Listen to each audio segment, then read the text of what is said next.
The Sabres have agreed to terms on a trade with St. Louis, not for Robert Thomas, but defenseman Colton Parayko. The trade is unofficial, though, as Parayko has yet to waive his no-trade clause. We'll have all of the updates for you right here on WGR. St. Louis Blues reporter Andy Strickland said yesterday that, quote, "This reporting is a little premature. I'm not suggesting it's not happening, but he has a no-trade clause, and I'd imagine that's a big part of it." The Sabres are in action tonight on the road, taking on the Pittsburgh Penguins. Puck drop is set for 7 o'clock. A blockbuster trade in the NFL yesterday. The Chiefs traded cornerback Trent McDuffie to the Rams for 2026 pick number 29, a 5th, a 6th, and a 2027 3rd. Since 2017, the Rams have traded away their own first-round picks every year through present day, except for 2024, where they drafted Jared Verse. They still have pick 13 this year via the Falcons. In other news around the league, the Patriots released wide receiver Stephon Diggs. The Steelers released tight end Jonnu Smith. NFL Network's Ian Rappaport is reporting there are just a select few teams that would meet the criteria of the Philadelphia Eagles and A.J. Brown himself for a potential trade. Colts wide receiver Alec Pierce says he has earned the right to explore free agency. And the Athletics general manager, David Forst, said the organization remains open to former Cardinals quarterback Kyler Murray exploring a return to baseball. Join Bulldog and WGR in the fight against cancer by riding with the WGR Ride for Roswell team on Saturday, June 27th. When you sign up, you'll get a rider gift from WGR and Tom's Pro Bike on Walden Avenue in Lancaster. Not riding, you can still make a difference by donating to any of our team members. Every dollar goes directly to Roswell Park. Get all the details at WGR550.com. That's your Paddock Chevrolet Sports Update. Paddock Chevrolet, with you for the extra mile since 1935. I'm Joe Cali in Western New York's voice of the fans, WGR.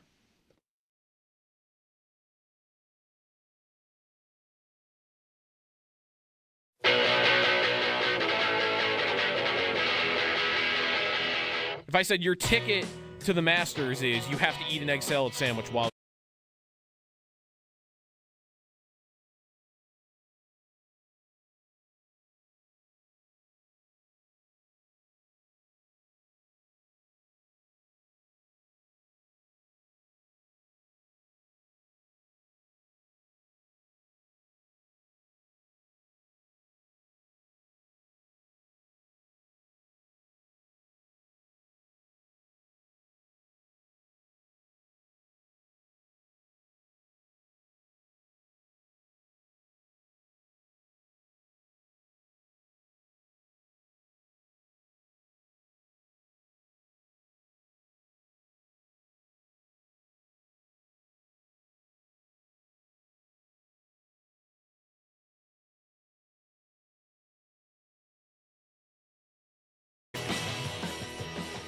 Hey, everybody, welcome to Colton Parayko Watch. Parayko Watch. Where's he from? I should know that already. You know, that's I know you're Canada, right. Canada's the right answer. Yeah, because he was on the Olympic team. Yeah. Is that Edmonton, I think, is where he's from. That's not going to do any favors for us. No. Not right. great. Nope, that doesn't work. Nope. Yeah, he's from Alberta. St. Albert, Alberta. Where do you play juniors? Probably out west also? Yep. All right, well, we'll do what we can. Hey, it's Jeremy and Joe. Good morning. Busy show. Yesterday, there was a stretch of 2 to 3 hours where everything happened. A million things. Free agency in the NFL stuff, Bill stuff, Sabre stuff, guys getting released. Diggs is going to get released. That happened in this little 2-hour window. This morning, I woke up to a rumor. Elliot Friedman dropping Sergei Bobrovsky's name. Yeah. And connecting the Sabres. Okay. Just in that there's a connection there. Yes, right? I always look for connections. Yeah. Yarmo was the Blue Jackets GM, and Bobrovsky was in Columbus. Although it is worth noting, Yarmo's not the guy that traded for Bobrovsky. I believe that was right before he got there. So, most of his years, Bobrovsky was the goalie, but he did predate Yarmo by a little bit. Okay. But whatever, there's a relationship there, and he's on the market for Florida. It's not as exciting an idea to me as Parayko is. I don't even think Parayko is a perfect idea. I guess I want it more now that there's this question of whether he'll actually want to come or not. You want it more? Not less? No, I want it more. Because I feel like there's some that are hoping he won't come and the Sabres may save themselves from making this move, which There's a little of that. It does not appear to be as universal's the wrong word here. It does not appear to have the same trade approval rating that a Robert Thomas idea might have. No, it shouldn't. It shouldn't. 26-year-old 80-point center, 32-year-old defensive defenseman where you're wondering what's left and how good is he still really. And even like a lot of the numbers guys I follow are on some different wavelengths on that. Like some are he's not near the player he once was, and others are no, he's still one of the best defensive defensemen in hockey. And I did not like him at the Olympics, but it's the Olympics. It's Team Canada, right? Mm-hmm. Like, oh, sorry, you weren't one of the 8 best defensemen in the world at that tournament, and you stand out as not looking good. So I landed on I like the move. I think the numbers look good enough, and I think he does fit on their blue line. I don't think it's kind of like Thomas to me, though. Is he needed?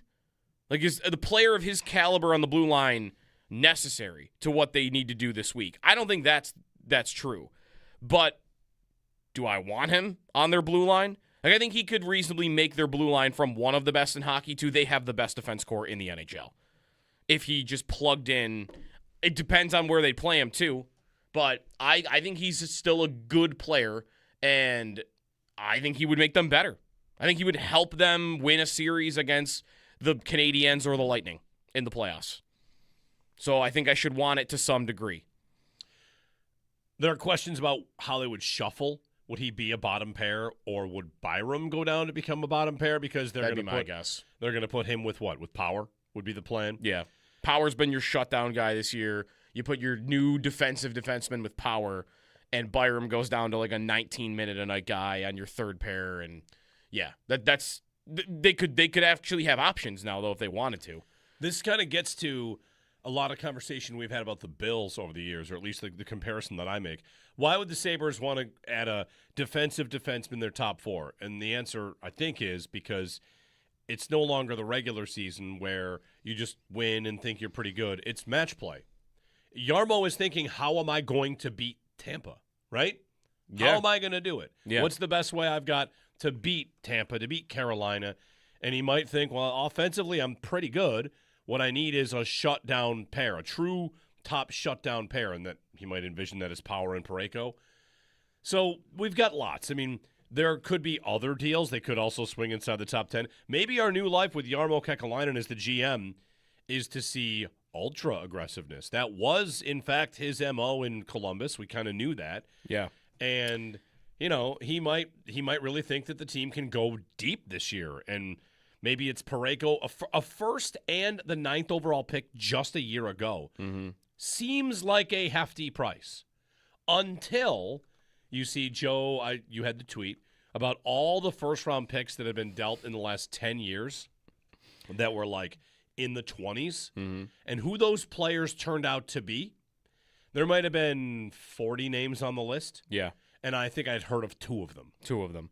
No one. Yeah, it was all the picks that have been traded at deadlines in the last 12 years, like first-round picks. Yeah. Yeah, there was. Honestly, there was no one that stood out enough for me to even remember a name that was like Jack a good player. Roslovic. And right, maybe he was one of. Yeah, he was one of them. There's like guys in the. This would be in theory a pick in the 20s, and picks in the 20s. It's the drop off from the top 10 to the 23rd pick is just monstrous. Yeah, we live in a town where we have NHL and NFL drafts, and the NFL draft, a first-round pick, 29th overall, would seem very valuable. We got to be careful not to part with that. 29th pick in the NHL draft is like, what? I wouldn't worry about it at all. Maybe it's a good player that's on your team in 2029.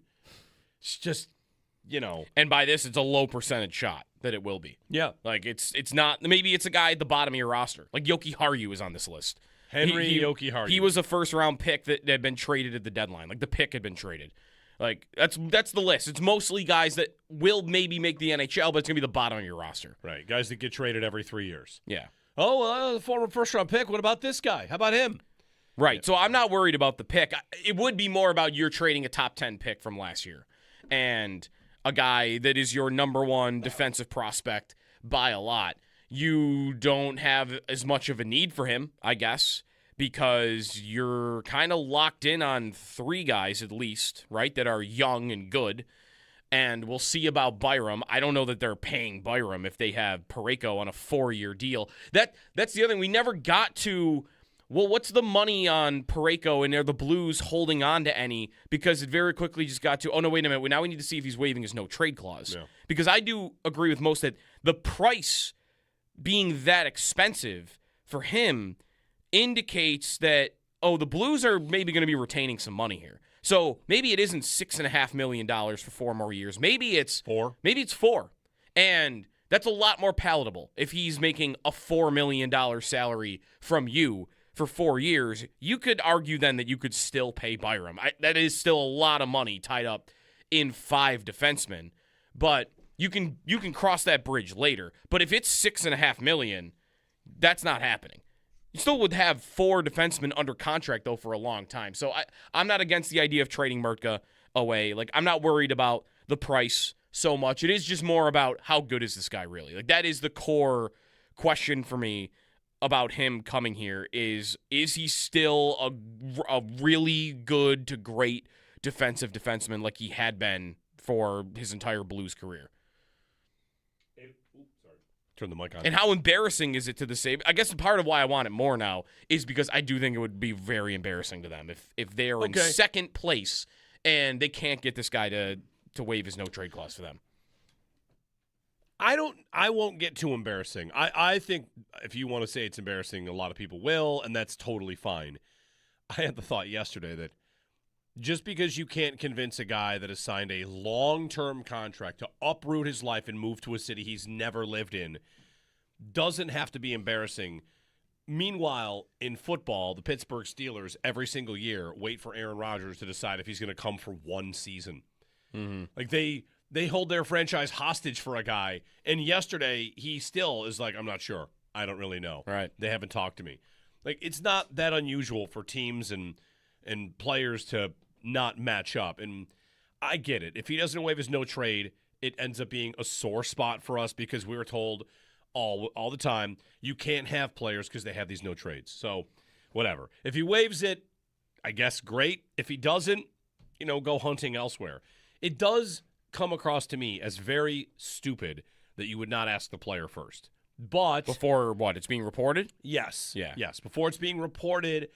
Because I even said to you yesterday when Drager said the deal for Robert Thomas was maybe off the table for a little while, that the best explanation could be, what if he doesn't want to waive his no trade? And the two GMs are going to say, like, all right, listen, we'll just say the price didn't match. We won't put it out there that he didn't waive his no trade. I don't know what else to do with it though, because if you go to a player, if I'm the GM and I'm going to trade Colton Parayko and he needs to waive his no trade, do I go to him and say, hey, I'm thinking about Buffalo, and I'm getting no. Mm-hmm. Like, oh, all right, well, do you want to hear about it? Because no. Maybe GMs would say when you get far enough down the line and you tell this player they want to trade for you, and they've offered a very steep package, a very nice price for us. Mm-hmm. And if you're the player, you might then feel pressured to say yes. You might be flattered by what the price is. Yeah. Instead of just being, oh, I don't go that. Oh, wait a minute. Wow, that team really is going for it here, huh? This team in this big drought that's in a playoff spot has called to offer 2 reasonably good pieces. Right. And hold on, the GM wants to talk to you or whoever. Does Parayko spend the last 24 hours calling players he knows? Does he call Tage? Does he call Dowling? I don't know who he would have crossed paths with over the years. But maybe he does a little bit of research. Who knows? We're in Parayko watch waiting to find out if he comes. A defensive defenseman who might not be at the peak of his powers, but again, is like one of the best defensive defensemen. Is there any point to his fit being good for this team because they won't need him to do anything offensively? They're already flush with guys that jump into play and make it happen. And what they really could use is a guy that won't ever really be thought to ask to do that. I think that would be a good environment for him. He has a bomb of a shot, so he does have that. But he's definitely not somebody that you're not putting him on the power play. Like, he's not moving the puck around. He's not helping you there. So yeah, that would be good. I did wonder though. I think Bulldog made this point yesterday. If he's on a pair with power and he's playing with skilled guys, Like, you're going to be playing in the offensive zone a lot more here than you were in St. Louis. So you got to be able to hold up to some degree there. This team's reputation and what in part makes them so dangerous is their defensemen are always moving around and jumping up into play.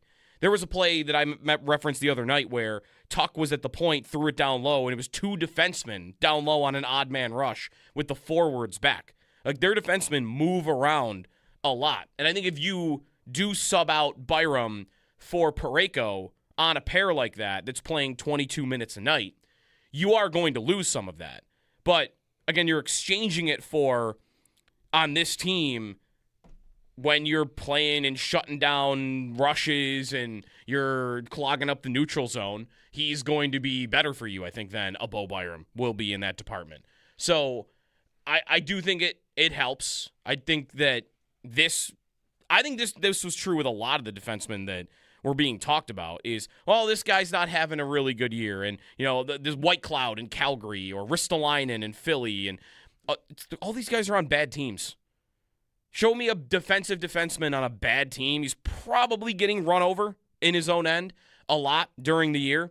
You put him on a good team, and I just think you're going to get better results than what you've seen in the previous stop. And I think this would probably be another version of that. Like, I would expect him to look better with the Sabres than he has this season in St. Louis. And again, I think there's a really strong argument that he hasn't actually been that bad in St. Louis at all. He has been very good in St. Louis this year, playing his type of role. So, by the way, Jeremy Rutherford, who covers the Blues, did tweet last night. It's not like he said no and they're trying to convince him, I guess. Like, where we're at is no decision's been made on the no-trade clause. Like, he was at the Blues game last night, and he hasn't decided.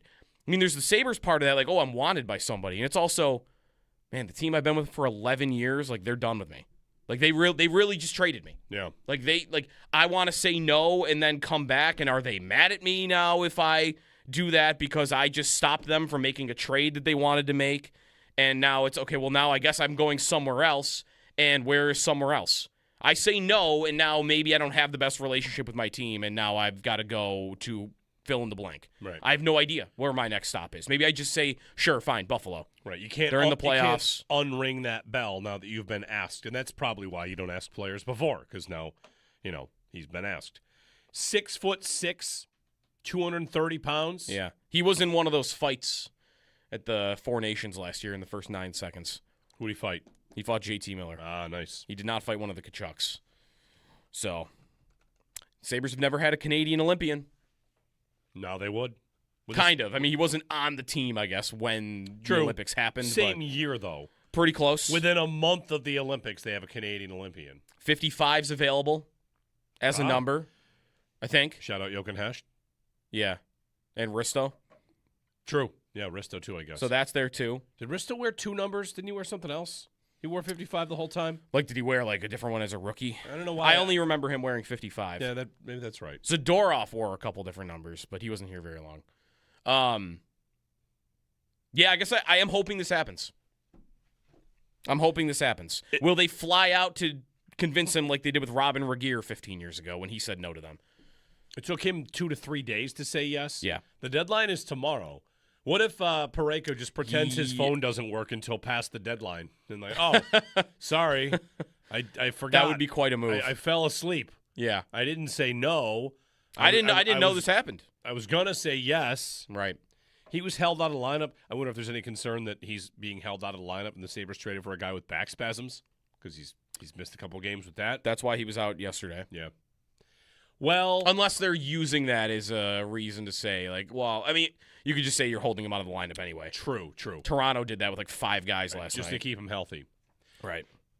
803-0550, our phone number. I even saw some suggestions that the deal getting done could open the door to re-engage the Robert Thomas talks, which I thought, you're telling me the 2 deals would have to be separate deals? That seems crazy. And if you've already put in Mertka and a first for Parayko, like, what do you have left for Thomas? It's Hellenius, an additional first, and a roster player. Can we talk about that for a second? Because Jarmo must believe he has enough to do both. Because Friedman pointed to yesterday that they were chasing and they were talking with the Blues about a mega deal that would include both Parayko and Robert Thomas, which, if that's what Parayko cost, Mertka in a first, what were you offering them for both players 2 days ago? Is it at all possible it is still that mega deal still on the table and everything is gummed up by Parayko? Like you're indicating what? That we Thomas know- would still be a part of the deal? Sure. Is it possible that while they're waiting, the two sides re-engage On Thomas. because Parayko says, I mean, if Rob's going, I'll go. Something like that? Right. There's a lot of potential levers here. I really did. I mean, maybe it doesn't get done, like the idea of both of them. Maybe one of them doesn't get done. What would the odds be that one of those two players is on the Sabres by Friday? Like, I still want to feel like it's a pretty good shot. It's probably not likely that both are. I just love the mentality and the mindset that Kekalainen had, which was, I am going so all in. I am going and getting two stud players at both positions. I'm getting a great forward, and then I'm getting a guy that's going to really help me on the blue line. To the point where, like, again, Friedman talking about that trade is saying, I think maybe what happened is it just got too big. Like, you swung too big is maybe why that first deal didn't come together, and now you say, okay, well, let's do parts of it. Let's do this part of it first, and maybe you don't end up doing the second part of it. So I don't want to give him full credit because this was an Adams thing, right? Like, you don't get full credit for trying. You got to actually execute the deal. Yeah. But the fact that he was trying to acquire two players that would have probably cost you, we already saw Mertka in a first, another first, and Hellenius and Osland? Like, was it going to be 5 pieces of that magnitude to make that deal? Like, I would love to know what was on the table. How far he was willing to swing to get 2 veteran players like that. Because that's a lot of assets you'd have to deal. Yeah. 803-0550. When the Flyers traded Richards and Carter, was that deadline or summer? Do you remember that? It was a massive, massive deal. I think summer. It's okay. Probably a summer. Yeah, they were separate deals, weren't they? I think so. Or were they? Because they both ended up in the Kings. I don't know. I'll have to look. The reason I ask is that was a day where a franchise like really altered itself. And yeah, you like to talk about a lot how Florida traded Huberdeau for Tkachuk. Like, that's a franchise alterization where you're already good and you're deciding like, no, this is a move important enough. The Flyers traded Carter to Columbus. It was in June. Right, So he was there for a minute. Yeah, Carter and Yeah, Richards quickly. Yeah. And then he said, I don't want to be here after like 3 weeks. And then they traded him to the Kings, I Yeah, guess. yeah. Anyway, 803-0550. We've got lots of football today as well. We're going to talk with Sal at 7 o'clock. We're going to talk with Jerry Ostrowski, former Bills offensive lineman, about Connor McGovern and the offensive line, about what the Bills can do, should do, about, it looks like, losing McGovern. He tells The Athletic he's not been contacted by the Bills since his exit meeting. And his exit meeting was with Bean and Aaron Cromer, not with McDermott, by the way. I saw Tim Graham tweeting about that yesterday as well. So McGovern looks like he's going to be gone. David Edwards, we'll see. I know Jerry's got to take not to put a rookie next to Dawkins because of the way that Dion plays. So that's at 8 o'clock. We'll talk about that at 8 o'clock, what the Bills could do on the offensive line. 7 o'clock, check in with Sal. It's been a couple days since we talked to Sal. So as we get closer and closer to the start of the league year, I see another receiver is expected to hit free agency, and that is a receiver that I might like this idea better than some of the big names. Darnell Mooney is going to be cut by the Falcons. If he's healthy, I like that player a lot. Yeah. And he might be about to be cheap. A lot cheaper than some of the big names on the market. He was not healthy last year. No, that's right. All year. That's probably why he's going to be cut. And the Bills, do the Bills dabble in injured receivers they're trying to turn into reclamation projects? Sometimes. Anyway, the Falcons are cutting Darnell Mooney. He's 28 years old. But he's a gets open down the field, vertical receiver. Yeah. If he were healthy, I love it. If he were healthy 3 years ago, I love it. 2 years ago, he had 106 targets, 992 yards, and 5 touchdowns. Yeah. It's kind of a fun supplemental piece. 803-0550. Plenty of football, plenty of hockey. We'll track Parayko watch. We'll wait for the insiders to wake up and give us the latest. What do you make of it? Do we have to? Are we preparing to boo Colton Parayko if the Blues come in again? Add him to the boo list. The boo list. We need a full boo list. I think we should get a full boo list. It is an idea moving forward. Jeremy and Joe here on WGR.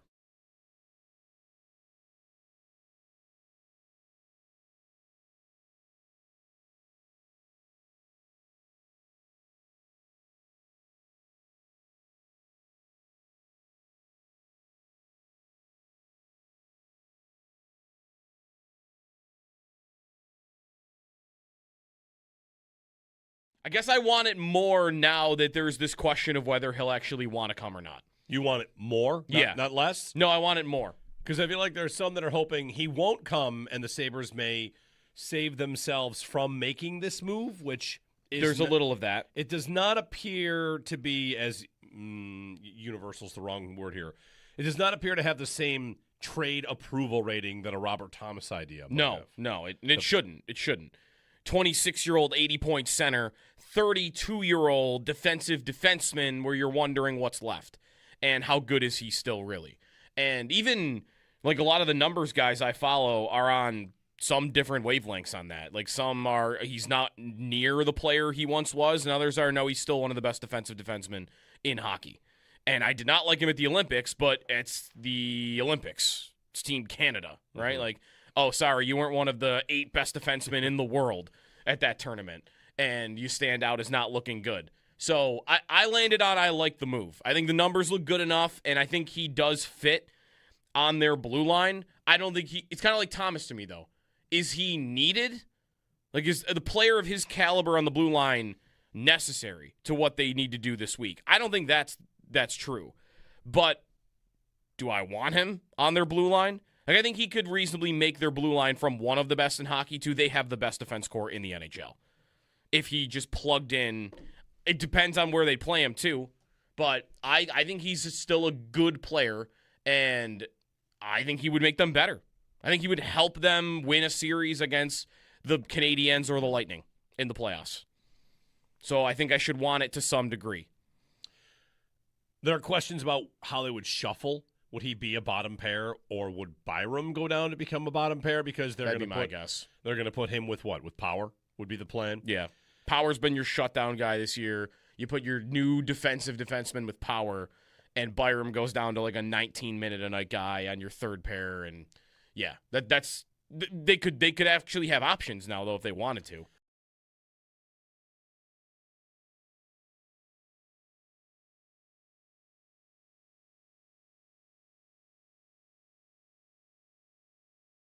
A first and the 9th overall pick just a year ago seems like a hefty price until you see, Joe, you had the tweet about all the first-round picks that have been dealt in the last 10 years that were like in the 20s and who those players turned out to be. There might have been 40 names on the list. Yeah. And I think I'd heard of 2 of them. 2 of them. No one. Yeah, it was it was all the picks that have been traded at deadlines in the last 12 years, like first-round picks. Yeah. Yeah, there was. Honestly, there was no one that stood out enough for me to even remember a name that was like Jack a good player. Roslovic. And right, maybe he was one of. Yeah, he was one of them. There's like guys in the. This would be in theory a pick in the 20s, and picks in the 20s. It's the drop off from the top 10 to the 23rd pick is just monstrous. Yeah, we live in a town where we have NHL and NFL drafts, and the NFL draft, a first-round pick, 29th overall, would seem very valuable. We got to be careful not to part with that. 29th pick in the NHL draft is like what? I wouldn't worry about it at all. Maybe it's a good player that's on your team in 2029. It's just, And by this, it's a low percentage shot that it will be. Yeah. Like, it's not, maybe it's a guy at the bottom of your roster. Like, Yoki Haru is on this list. Yoki Haru. He was a first-round pick that had been traded at the deadline. Like, the pick had been traded. Like, that's the list. It's mostly guys that will maybe make the NHL, but it's going to be the bottom of your roster. Right. Guys that get traded every 3 years. Yeah. Oh, well, the former first-round pick. What about this guy? How about him? Right. So I'm not worried about the pick. It would be more about you're trading a top 10 pick from last year. And a guy that is your number one defensive prospect by a lot. You don't have as much of a need for him, I guess, because you're kind of locked in on 3 guys at least, right, that are young and good.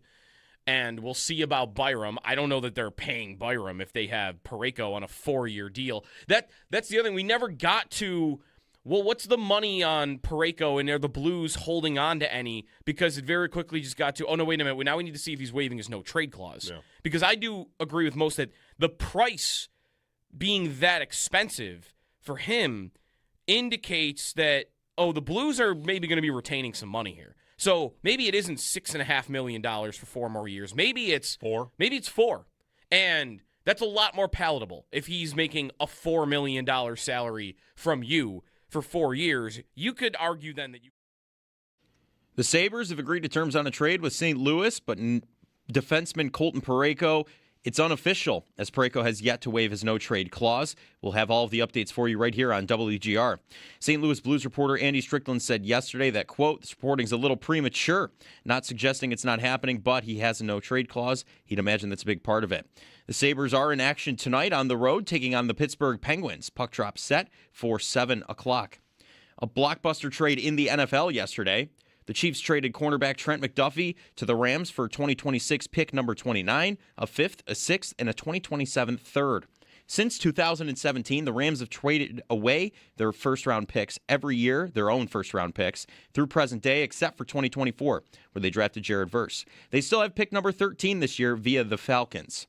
In other news around the league, the Patriots released wide receiver Stephon Diggs. The Steelers released tight end Jonnu Smith. NFL Network's Ian Rappaport is reporting there's just a select few teams that would meet the criteria of the Philadelphia Eagles and A.J. Brown himself for a potential trade. Colts wide receiver Alec Pierce says he has earned the right to explore free agency, and the Athletics general manager David Forst said the organization remains open to former Cardinals quarterback Kyler Murray exploring a return to baseball. Those are your Paddock Chevrolet sports headlines. Paddock Chevrolet, with you for the extra mile since 1935. I'm Joe Cali on Western New York's Voice of the Fan, WGR.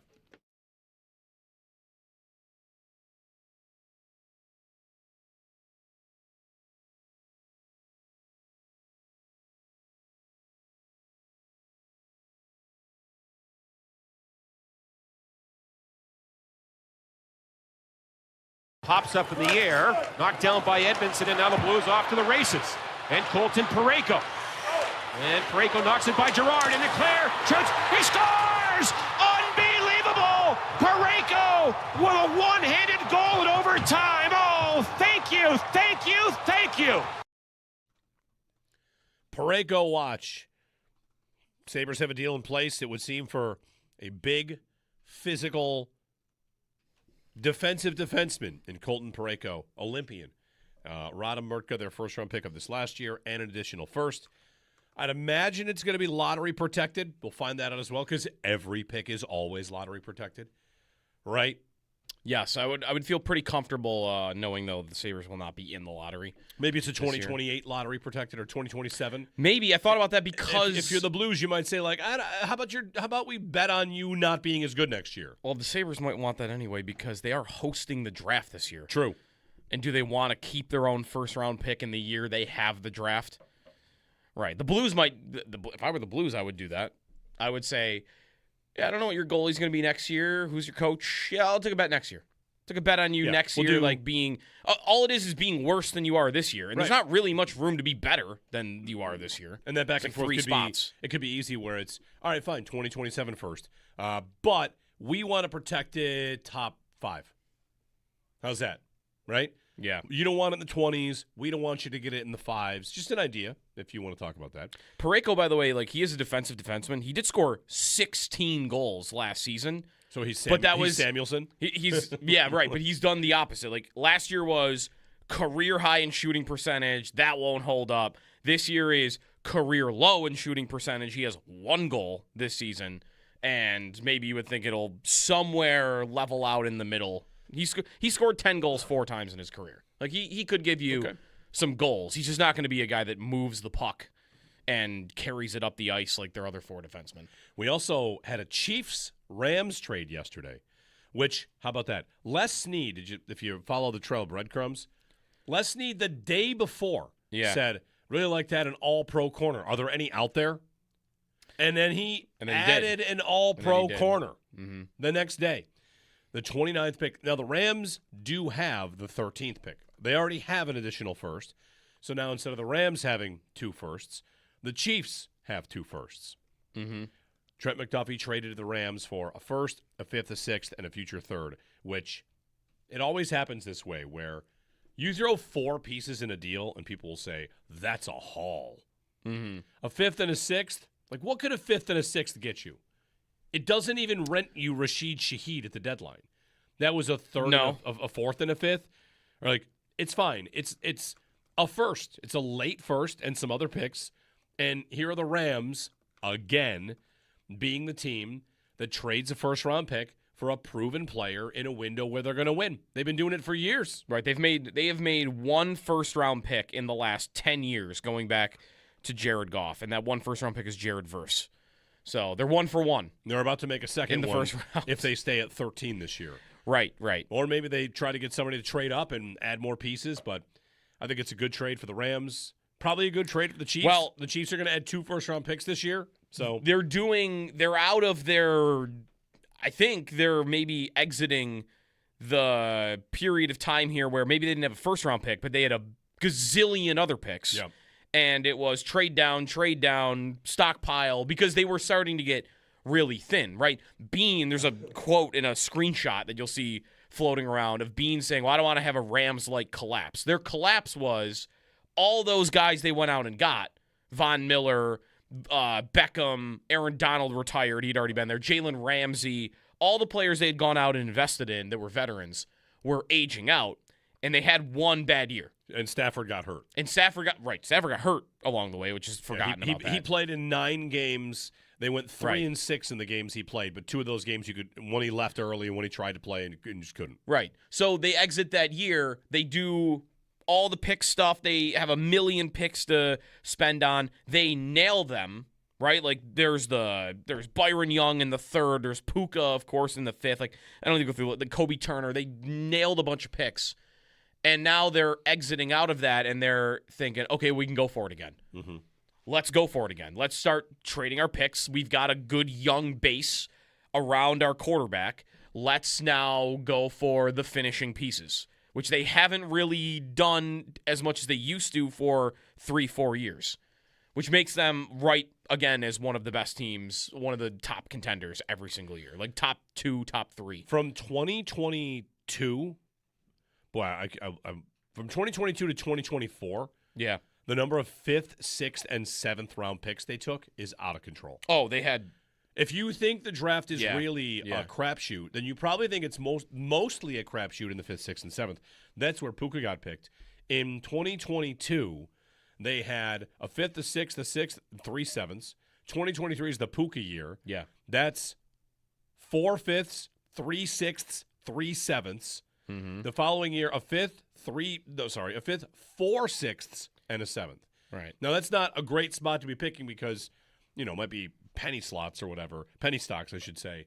But the Rams are out here just doing it. Like, they traded 29th pick for a rostered player. By the way, and they're going to pay him. Hold on. Yeah, they're going to pay him. Let me check real quickly. Trent McDuffie maybe is about to become the highest paid corner at the position. Okay. Interesting. Do the Rams pay their quarterback a lot of money? They do. Mm-hmm. They also pay Devontae Adams a lot of money. They have a lot of cap space, the Rams. I think they're a well-run franchise. Yeah, I love everything about them. Like Stafford I love, and McVay, and even the draft stuff. Like, did you see the last week? I mean, the Jaguars got a little of this because they didn't go to the combine. And the Rams. But that's because that's new, right? Because Gladstone, their GM, came from the Rams, and that's how the Rams do it. Like, they don't try to poison the well of all the film by being talked into by the guy. Oh, I like this guy. I'm going to draft him. They don't do that at the combine. I didn't know until this week that the Rams don't host top 30 visits. They don't use them. We don't want to talk to them. We'll talk to the coaches. We'll talk to the people that have been around them. That's how we'll learn how they are. And they've been that way for years. And, I mean, you can't really argue with their draft history. They don't have firsts, but they're nailing picks. the last couple of years, and they're like, yeah, we don't need the combine. We don't need these top 30 visits. We're good. We'll just watch what they did in college. 803-0550 if you want to join us in 1-888-550-2550. The Chiefs pick I think the in Chiefs the top 10 and at 29. How interesting is the Chiefs side of it that they're willing to trade? Is either third best player right now? Is either second best player on the team? Yep. Like Mahomes had a tweet yesterday, right? Like, Wow. I think he said wow. okay. Like, I don't know. How would we feel if the Bills had traded a player of that caliber? Isn't that kind of the Dawkins trade? Well, Dawkins is much older. That's for Than sure. McDuffie? McDuffie is I will say, though, Dawkins plays a position that does last longer into your 30s than McDuffie does. McDuffie is about to hit the 5th year of his rookie deal, and instead of giving him big money, the Chiefs are just going to start again. Right, The Chiefs, that's right. We've seen this. They did this with Tyreek Hill, of course, too. Again, different timeline, but Yeah. Like, we're willing. It's what New England did, right? Like, when they were winning Super Bowls. Like, Yeah. we're not going to pay Revis. We're gonna let him go. We're gonna let they did pay Revis at one point, right? Like Revis started with the Jets when they but then they dumped him. Yeah, right. Eventually, New England always got too much credit for dumping guys when they did, and they did it because of course they had Brady, which is how are the Chiefs able to do it? They have Mahomes. I mean, now Mahomes is hurt, of course, but how are they able to dump Tyreek Hill? Because they're confident enough that they can do it with Mahomes, and of course they'd already won. Right.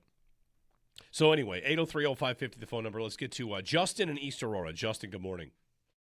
Good morning, Jeremy and Joe. How are you guys today? We're all right. Good. So I got to let's get stupid for you because I heard your yesterday morning with your receiver with their 2.240. I've been on this thought of a timeline that I would like to live in just for the fun of it. In a scenario, people have been talking about Max Crosby and the Raiders and how we could get him.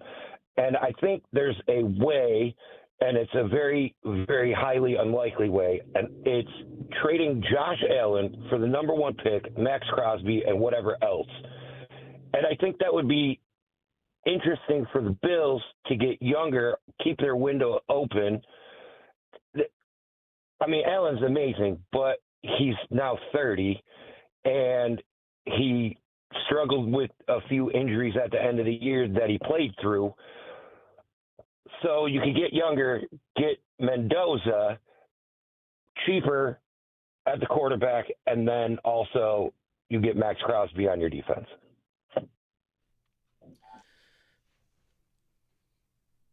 I don't know. I mean, I know. The answer to that is without a doubt no. No. Of course not. No. Never.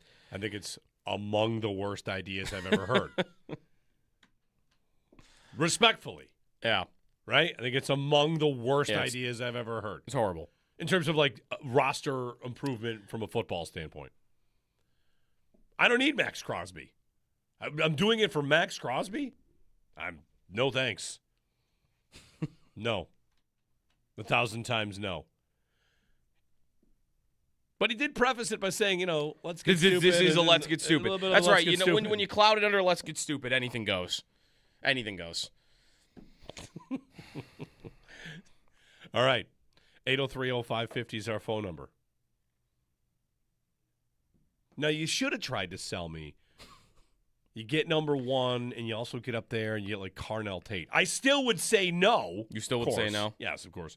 But, What if I can get somehow Carnell Tate and, well, I don't know. Is there a second guy? Can I? All right, speaking of Let's Get Stupid, I've got a Let's Get Stupid, like, very briefly. It doesn't have to be a formal Let's Get Stupid. Are you aware of the controversy about Carnell Tate's 40 time? How? What is everyone's arguing about what he ran? And stopwatches? And Yes. So you've got teams that clock it by hand, and then you've got the combine, which is lasers. And Mike Florio wrote at ProFootballTalk.com, Florio is occasionally the counterculture insider who will mock the insiders. And he went after Schefter. Mm-hmm. He went after Schefter to say, something basically, you think Schefter just took copy and pasted the agent saying, a lot of teams had him at 4.4. He just copies and pastes that. He asked the question, is it more likely Schefter really asked 4 teams, what did you have Tate running? Or is it more likely the agent said, a bunch of teams had it, why don't you post this? So that was the that was the accusation, the source of it. to which Schefter responded with screenshots of conversations with executives, presumably, where the 40 time was listed. My let's get stupid is this. If we want to know how fast a guy runs, why don't we just put a radar gun and see how fast guys run?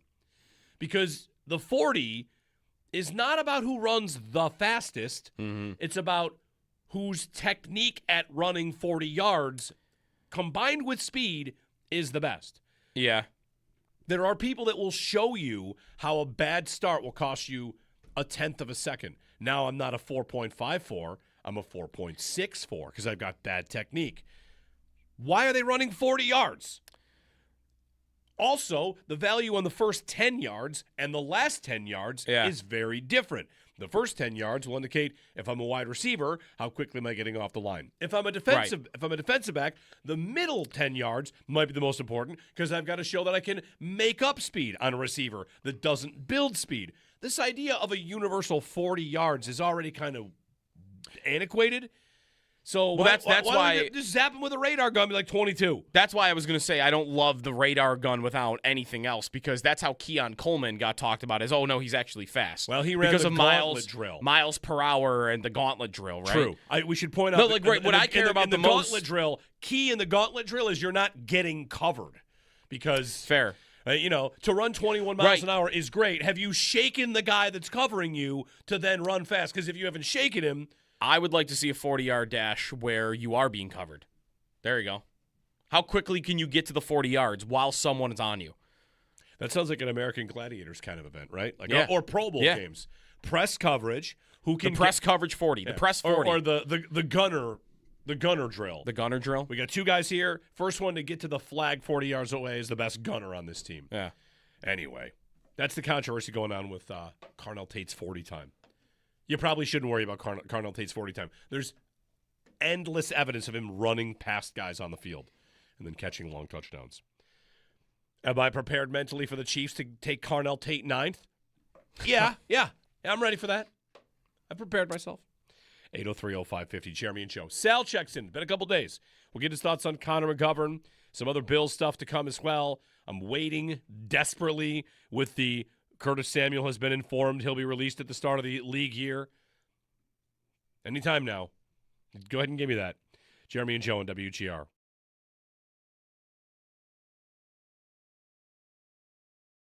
A first and the 9th overall pick just a year ago seems like a hefty price until you see, Joe, you had the tweet about all the first-round picks that have been dealt in the last 10 years that were like in the 20s and who those players turned out to be.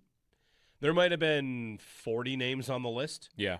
And I think I'd heard of two of them.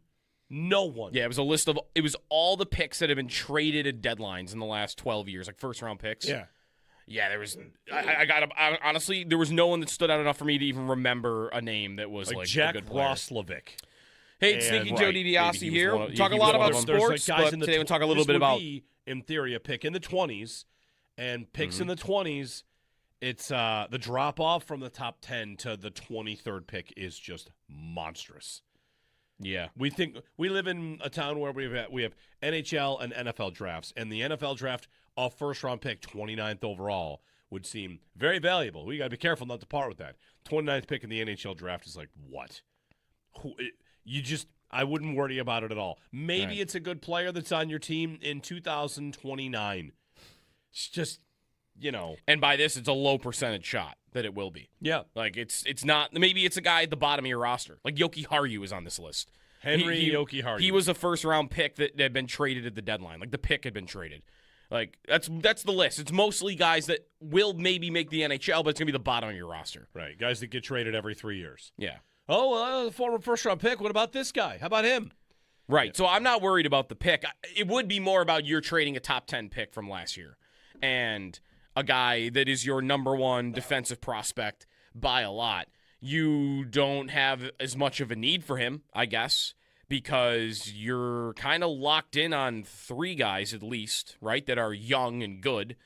And we'll see about Byram. I don't know that they're paying Byram if they have Parayko on a 4-year deal. That's the other thing. We never got to well, what's the money on Parayko, and are the Blues holding on to any? Because it very quickly just got to, oh, no, wait a minute. Now we need to see if he's waiving his no-trade clause. Yeah. Because I do agree with most that the price being that expensive for him indicates that, oh, the Blues are maybe going to be retaining some money here. So maybe it isn't $6.5 million for 4 more years. Maybe it's 4. Maybe it's 4. And that's a lot more palatable. If he's making a $4 million salary from you for 4 years, you could argue then that you could still pay Byram. That is still a lot of money tied up in 5 defensemen. But you can cross that bridge later. But if it's $6.5 million, that's not happening.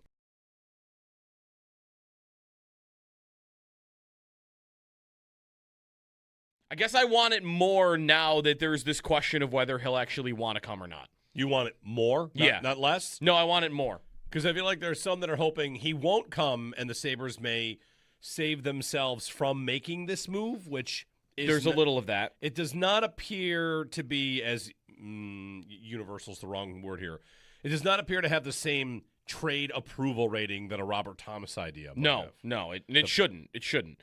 26-year-old 80-point center, 32-year-old defensive defenseman where you're wondering what's left and how good is he still really. And even like a lot of the numbers guys I follow are on some different wavelengths on that. Like some are he's not near the player he once was, and others are no, he's still one of the best defensive defensemen in hockey. And I did not like him at the Olympics, but it's the Olympics. It's Team Canada, right? Mm-hmm. Like, oh, sorry, you weren't one of the 8 best defensemen in the world at that tournament, and you stand out as not looking good. So I landed on I like the move. I think the numbers look good enough, and I think he does fit on their blue line. I don't think it's kind of like Thomas to me, though. Is he needed? Like, is the player of his caliber on the blue line necessary to what they need to do this week? I don't think that's true. But do I want him on their blue line? Like, I think he could reasonably make their blue line from one of the best in hockey to they have the best defense core in the NHL. If he just plugged in, it depends on where they play him too. But I think he's still a good player, and I think he would make them better. I think he would help them win a series against the Canadiens or the Lightning in the playoffs. So I think I should want it to some degree.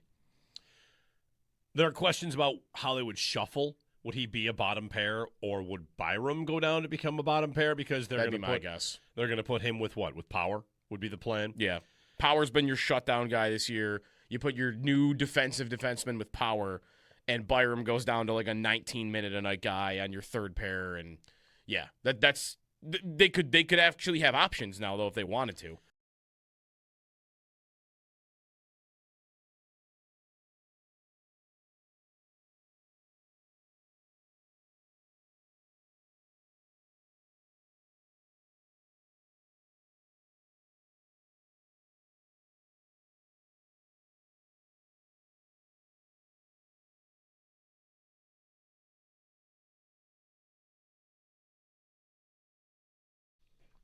Sabres and Penguins tonight. You know the game here on WGR. Sal coming up at 7. What else yesterday? Tyler Myers got traded to Dallas. Yeah. He's from Texas, so that played into that, I think. Mackenzie Weegar is getting traded. That's another one that's not yet final. Yeah. The other thing that happened yesterday was on the out-of-town scoreboard, I was watching a lot of the Vegas and Detroit game. You know, watch the teams around the Sabres, and that was the big one last night. Vegas was so dead. They were getting outshot like 14-3 at one point. The Red Wings are not good. They led 3-1 with 10 minutes to go and lost the hockey game to a limping Vegas team that had played the night before. So they only get a point out of it. So extending that lead over the Red Wings and Canadiens a little bit, that's the home ice race right now. We're in a home ice race? Yeah. Isn't that exciting? I think they're in a home ice race, and they might be in a division race. They could be tied by the end of tonight. You're going to need Winnipeg to help out with that, though. Connor Hellebuck, my hero. Yeah. 803-0550. Sal, top of the hour on some Bills news. NFL rumors kicking up. The league year begins next week, but legal tampering Monday And we had a big trade yesterday. We've heard Connor McGovern. Looks like he's on his way out. Get Sal's thoughts on that coming up here on WGR.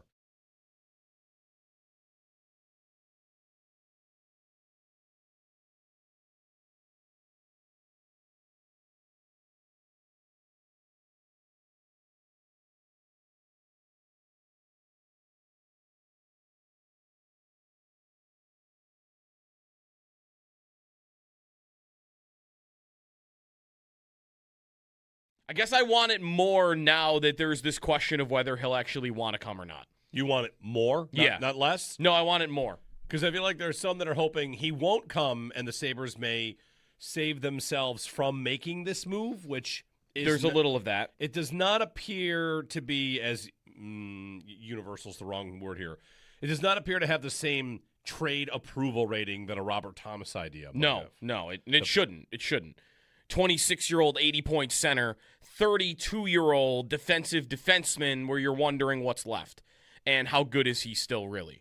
And even like a lot of the numbers guys I follow are on some different wavelengths on that. Like some are he's not near the player he once was, and others are no, he's still one of the best defensive defensemen in hockey. And I did not like him at the Olympics, but it's the Olympics. It's Team Canada, right? Like, oh, sorry, you weren't one of the 8 best defensemen in the world at that tournament, and you stand out as not looking good. So I landed on I like the move. I think the numbers look good enough, and I think he does fit on their blue line. I don't think it's kind of like Thomas to me, though. Is he needed? Like, is the player of his caliber on the blue line necessary to what they need to do this week? I don't think that's true. But do I want him on their blue line? Like, I think he could reasonably make their blue line from one of the best in hockey to they have the best defense core in the NHL. If he just plugged in, it depends on where they play him too. But I think he's still a good player, and I think he would make them better. I think he would help them win a series against the Canadiens or the Lightning in the playoffs. So I think I should want it to some degree.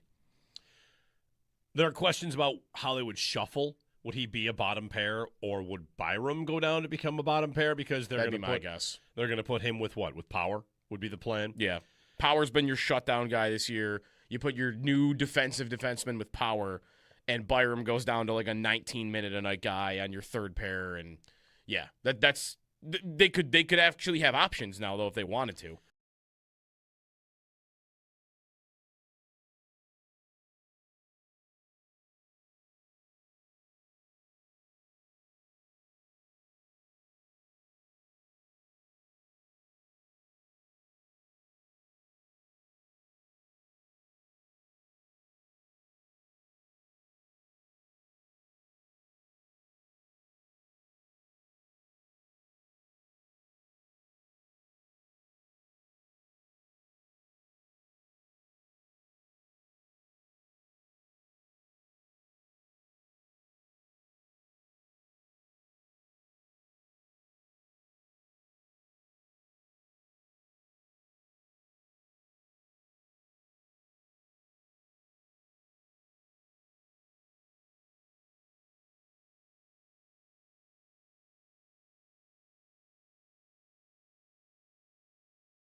The Sabres have agreed to terms on a trade with the St. Louis Blues, not for Robert Thomas, but defenseman Colton Parayko.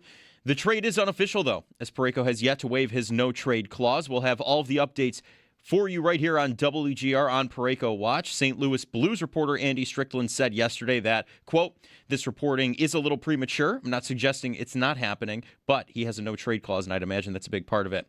The Sabres are in action tonight on the road, taking on the Pittsburgh Penguins. Puck drop set for 7 o'clock. A big trade in the NFL yesterday. The Chiefs traded cornerback Trent McDuffie to the Rams for a 2026 pick number 29, a 5th, a 6th, and a 2027 3rd. Since 2017, the Rams have traded away their own first-round picks every year through present day, except for 2024, where they drafted Jared Verse. They still have pick number 13 this year via the Falcons. In other news around the league, the Patriots release wide receiver Stephon Diggs. The Steelers release tight end Jonnu Smith.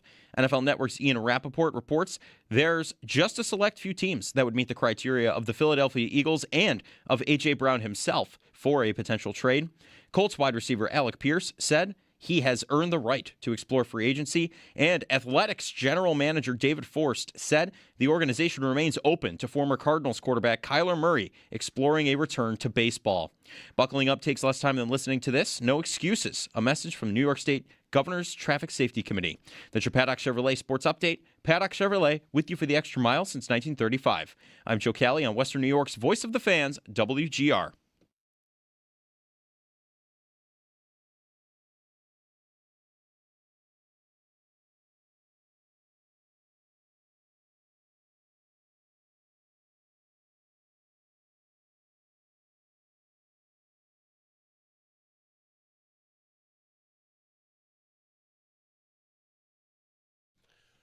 It has been a minute since we talked to Sal.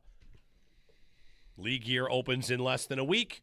We've got some Bills news along the way. We're on Colton Parayko watch. Sal, what are you doing for Colton Parayko watch to find out if he waives his no move? I'll be probably playing a little golf today, and then on my way home, and I'm in Florida right now, so I'll be monitoring all along the way as I'll be with my mother-in-law a little bit today down here, and nice get a chance to see her a little bit. So I got a lot of things going on where I'll be watching and poking in, just like I was all night last night while I was at this Buffalo event down here in Sarasota, and people were asking me about it, and I'm like, yeah, I'm looking, man. I don't know what's going on. It's great. If I remember right, nobody hates the concept of the no trade clause in hockey than Sal. If I remember right. I think I don't hate the concept. I think it's way too liberally given. I think like every single guy now gets a no movement clause, no trade clause. Like it should have a much higher threshold for players to have. I think it's ruined the sport in a lot of ways. It's hard to, it's hard to help build your team. And I get it. Well, start winning. It's hard. Well, if you want to make moves, but all of a sudden you trade for a guy. Well, I'm sorry, he can't come to you. He doesn't want to come to you. You're one of his 10 teams that he put on his list. Like, I hate that. I just think it's terrible for sports. Sal joining us on the Western Hotline.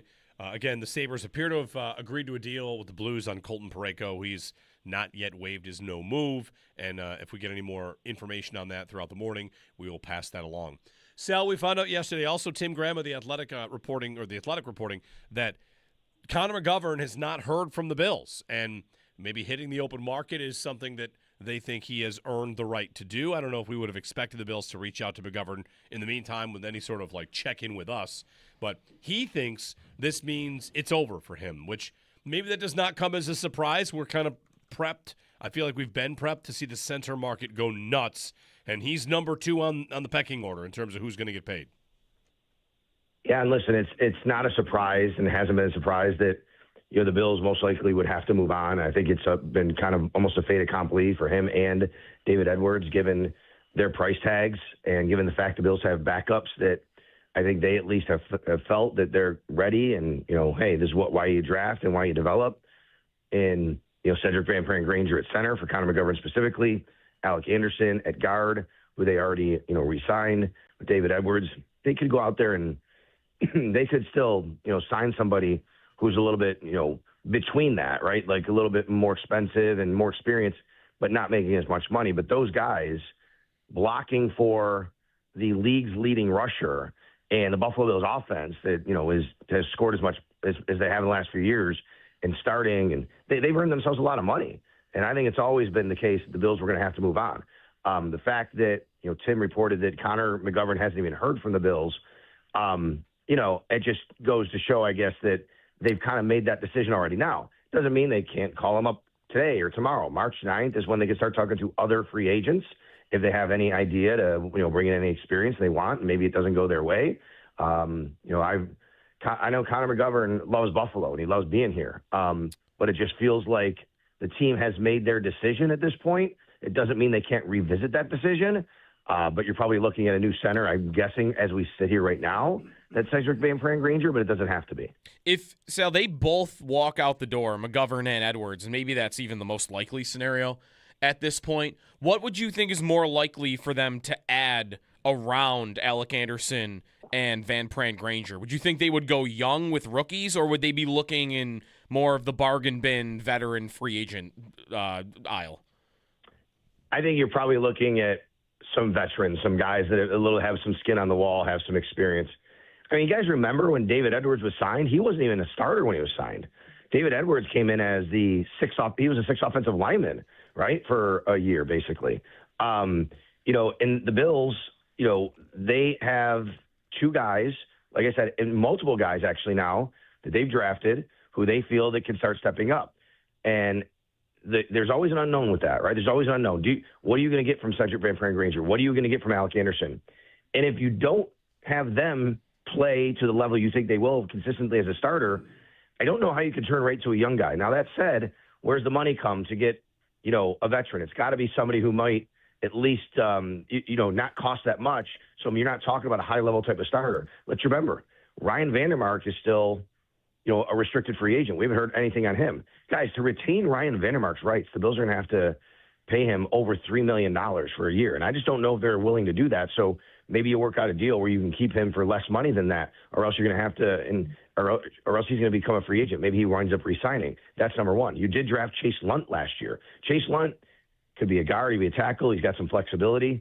But on the interior there, I don't know if you have really anything that's in the pipeline other than, like I said, Van Pran-Granger and Anderson, and therefore you're probably going to have to get a little bit of stability maybe with a veteran or two. It doesn't mean they have to even make the team if those guys play pretty well. Sal joining us on the Western Hotline talking Bills as the league year begins in less than a week and legal tampering comes down Monday. That's when things get started to contact free agents.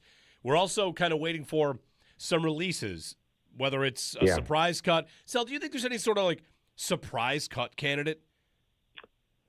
Ooh, I don't know if to be a surprise. I think anybody that you might think where they could save money,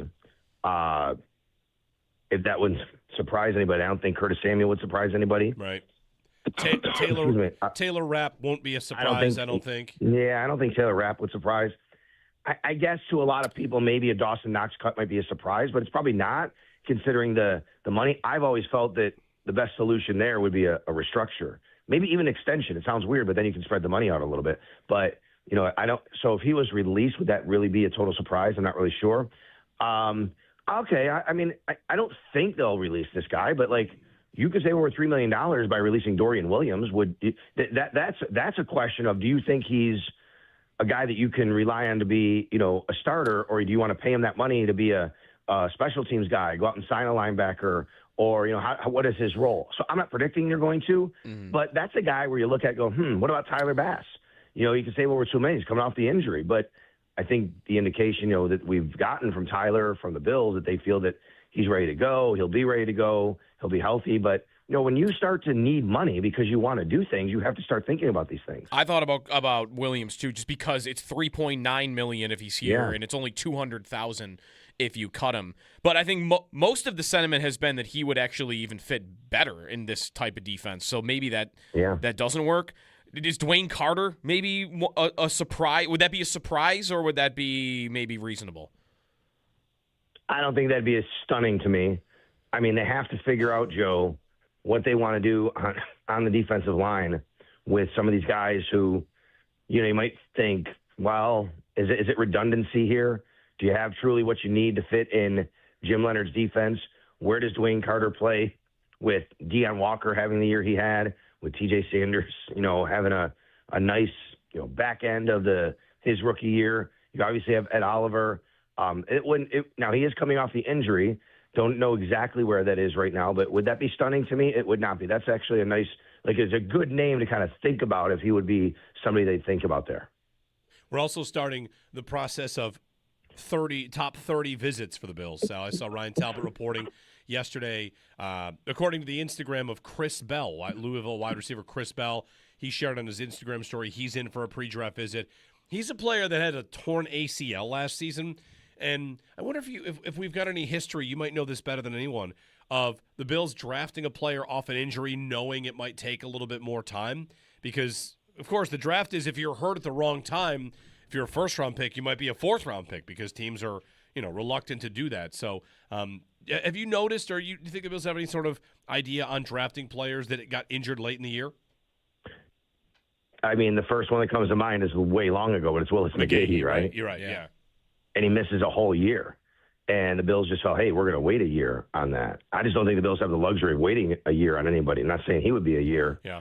Dalton Kincaid had a bit of a back issue when they drafted him. Remember that or something like that? Yeah.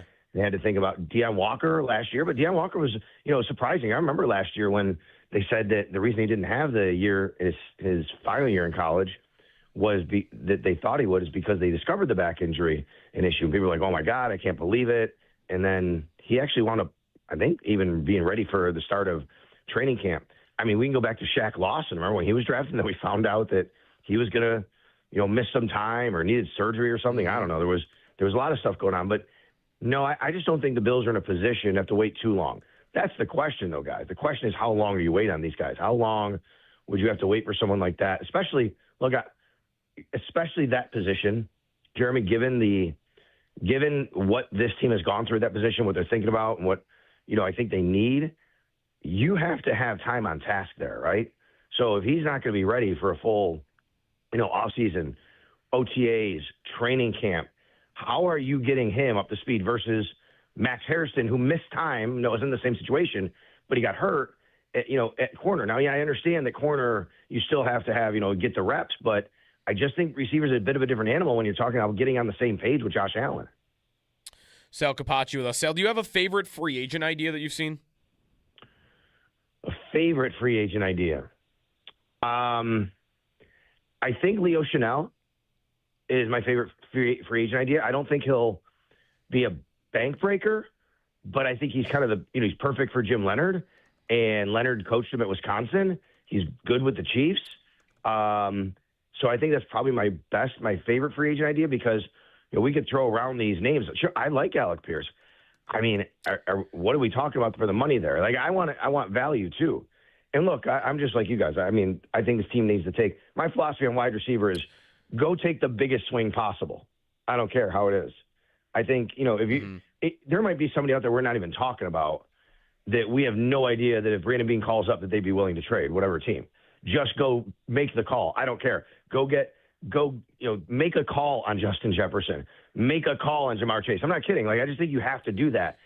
So if all those avenues get exhausted, yeah, you can get me to an Alec Pierce and you can get me to a Mike Evans, which is a really nice player. I just need to know what the money is on those guys. And I'm thinking, they're not to the same level as the guy that the best guys in the league necessarily.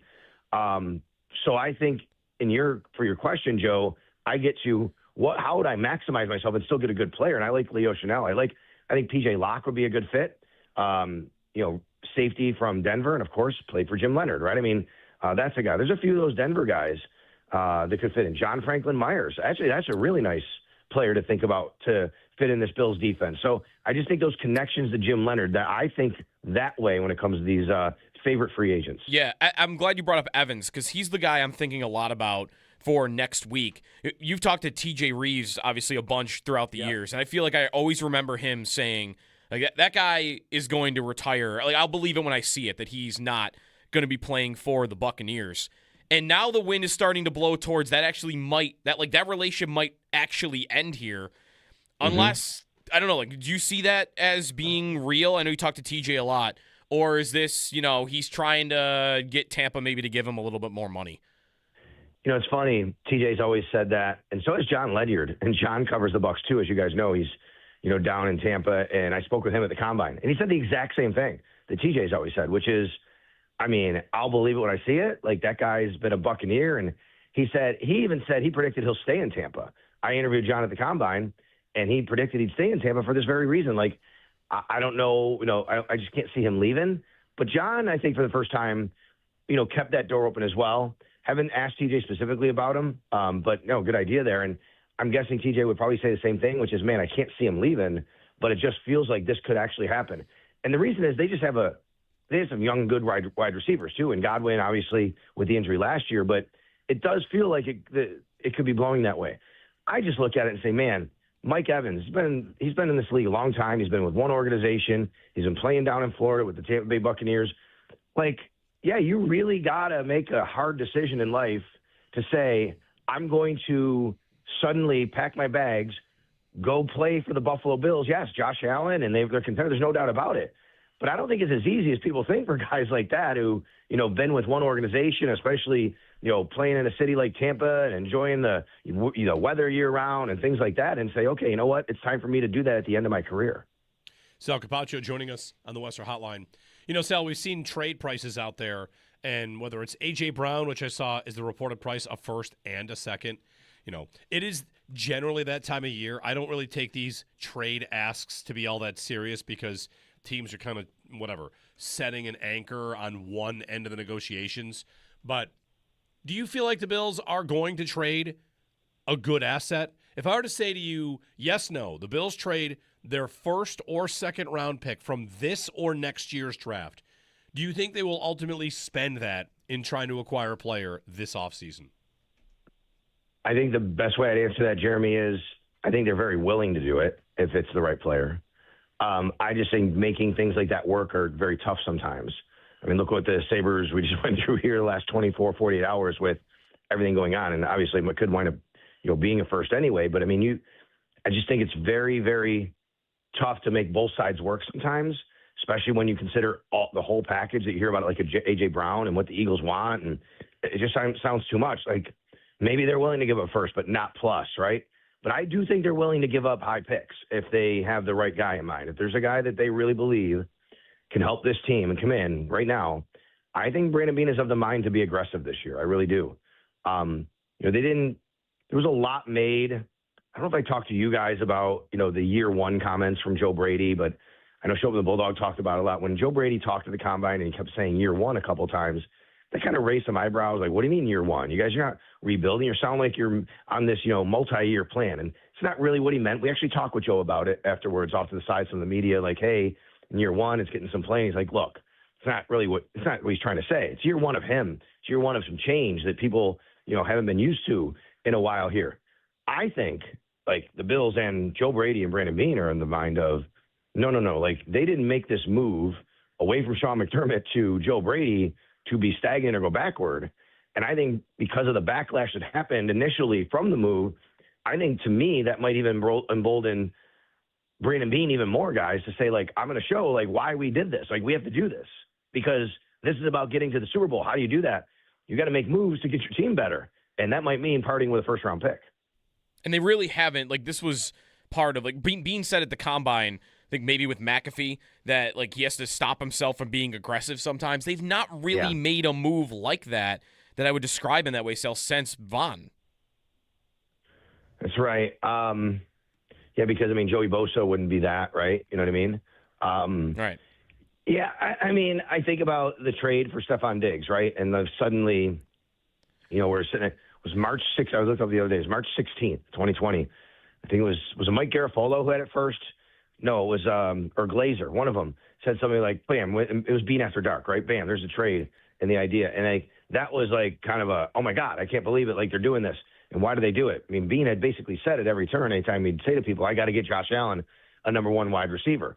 And he went out and did that. And I just think he's talking like a guy this year again who is kind of saying the same kinds of things. And I don't know if it's going to be receiver, but I'll point to the interview he did with Josh Reed, our buddy at Channel 4, right after the press conference with Brady. And it just always stuck with me that he said something to Josh along the lines. I believe he said, so I guess the story was when Tyler Dunn did a story about, Joe Brady's interview and how it happened, and there's some talk that Joe wants to, attack more vertically and open up the offense or something like that. Mm-hmm. And then Brandon Beane said to Josh in the interview, well, it's my job to make sure Josh isn't thrown to guys that look like you and me. And I'm like, okay, like, what's he telling us here, right? Like, I think there's the aggressiveness. So you're right, Joe. There hasn't been that, but I don't know if they've had the resources because of low picks and because of cap to go out and make the kinds of moves they did for a Stephon Diggs that year. You know what I mean? And a Von Miller. Now you can go out and get a Joey Bosa and spread the money out over 3 years. There's no doubt about that. You can do that. But I think what you're talking about, though, is this really ultra-aggressive move with these high picks or this monster money. And maybe, because a lot of times those top 10 picks, aren't getting dealt for veteran players. Like, you'll see the trade you saw yesterday, which is McDuffie gets traded, and it's not the 13th pick that's being dealt to Kansas City. It's the 29th pick, right, that's going back.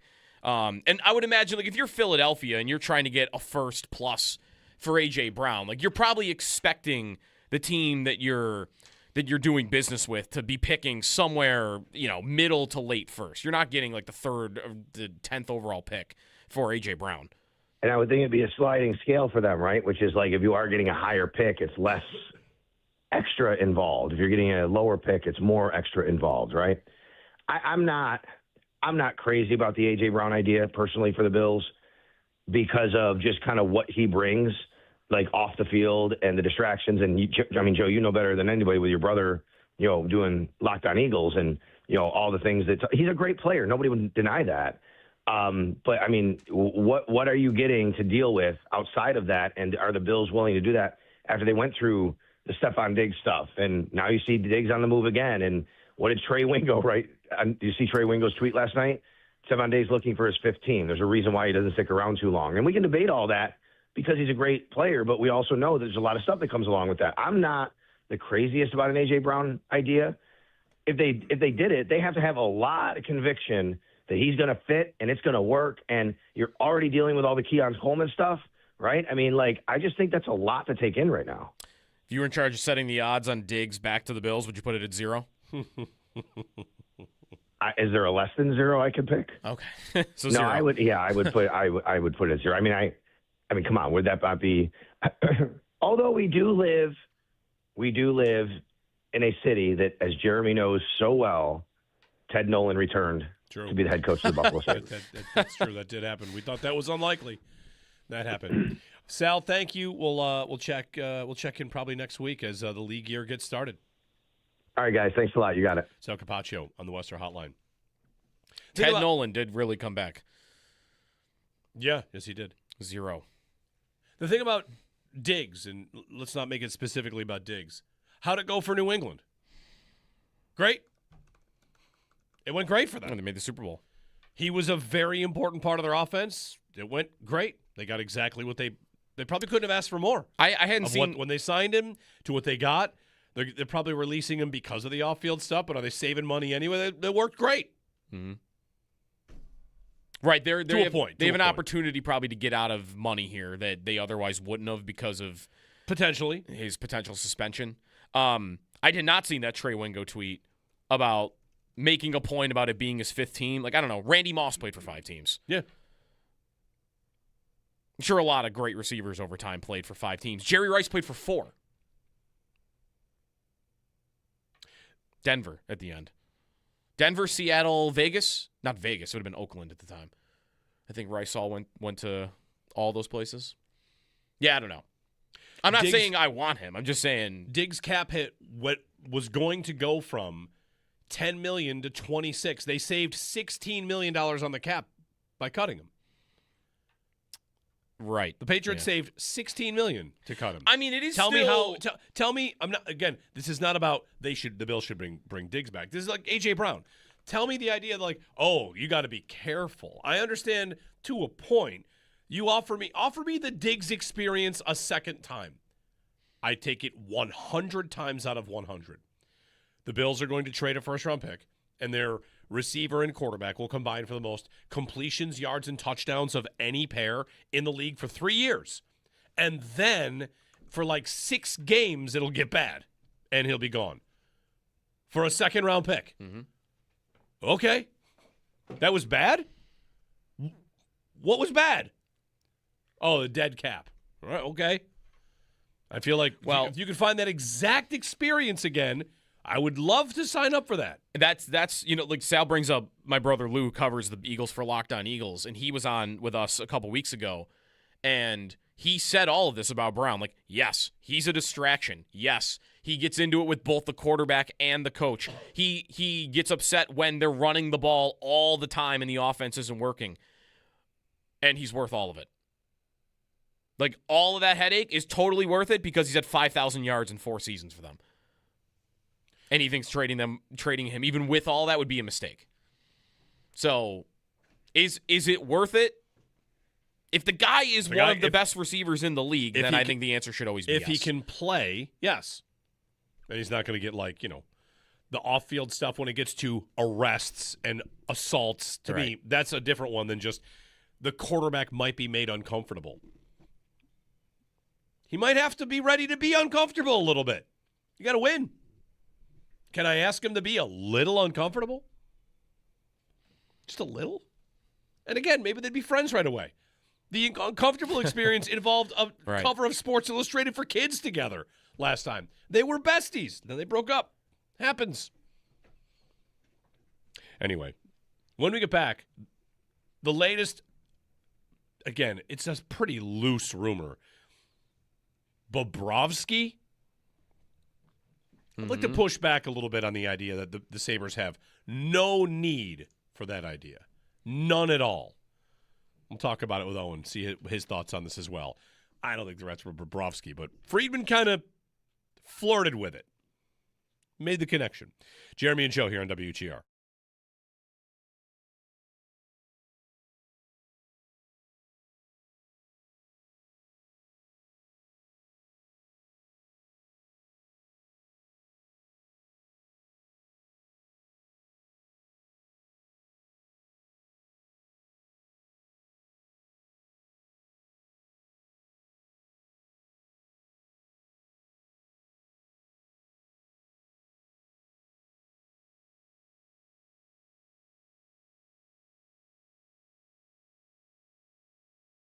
Sal, we found out yesterday, also Tim Graham of The Athletic reporting that Connor McGovern has not heard from the Bills, and maybe hitting the open market is something that they think he has earned the right to do. I don't know if we would have expected the Bills to reach out to McGovern in the meantime with any sort of check-in with us, but he thinks this means it's over for him, which maybe that does not come as a surprise. We're kind of prepped. I feel like we've been prepped to see the center market go nuts.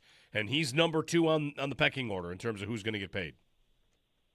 Yeah, and listen, it's not a surprise and hasn't been a surprise that the Bills most likely would have to move on. I think it's been kind of almost a fait accompli for him and David Edwards, given their price tags and given the fact the Bills have backups that I think they at least have felt that they're ready. And hey, this is why you draft and why you develop. And Cedric Van Pran-Granger at center for Connor McGovern specifically. Alec Anderson at guard, who they already, re-signed with David Edwards. They could go out there and they could still, sign somebody who's a little bit, between that, right? Like a little bit more expensive and more experienced, but not making as much money. But those guys blocking for the league's leading rusher and the Buffalo Bills offense that, has scored as much as they have in the last few years and starting, and they've earned themselves a lot of money. And I think it's always been the case that the Bills were going to have to move on. The fact that, Tim reported that Connor McGovern hasn't even heard from the Bills, it just goes to show, I guess, that they've kind of made that decision already now. Doesn't mean they can't call him up today or tomorrow. March 9th is when they can start talking to other free agents if they have any idea to, bring in any experience they want. And maybe it doesn't go their way. I know Connor McGovern loves Buffalo and he loves being here. But it just feels like the team has made their decision at this point. It doesn't mean they can't revisit that decision, but you're probably looking at a new center, I'm guessing, as we sit here right now, that's Cedric Van Pran-Granger, but it doesn't have to be. And look, I'm just like you guys. I mean, I think this team needs to take – my philosophy on wide receiver is go take the biggest swing possible. I don't care how it is. I think, if you there might be somebody out there we're not even talking about that we have no idea that if Brandon Beane calls up that they'd be willing to trade whatever team. Just go make the call. I don't care. Make a call on Justin Jefferson. Make a call on Jamar Chase. I'm not kidding. I just think you have to do that. So if all those avenues get exhausted, yeah, you can get me to an Alec Pierce and you can get me to a Mike Evans, which is a really nice player. I just need to know what the money is on those guys. And I'm thinking, they're not to the same level as the guy that I'm the best guys in the league necessarily.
The Buffalo Sabres have agreed to terms on a trade with the St. Louis Blues, not for Robert Thomas, but defenseman Colton Parayko. The trade is unofficial, though, as Parayko has yet to waive his no-trade clause. We'll have all the updates for you right here on WGR.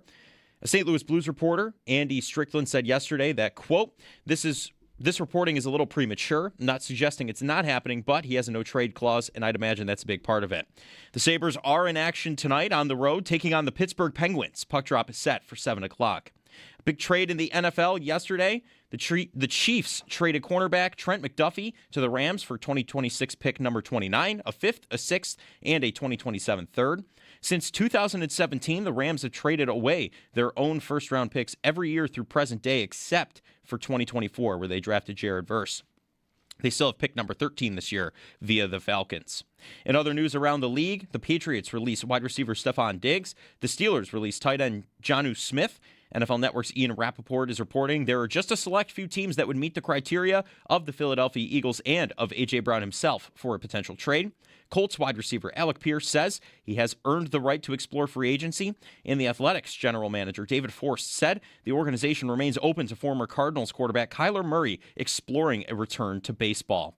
Those are your Paddock Chevrolet sports headlines. Paddock Chevrolet with you for the extra mile since 1935. I'm Joe Kelly in Western New York's voice of the fans, WGR.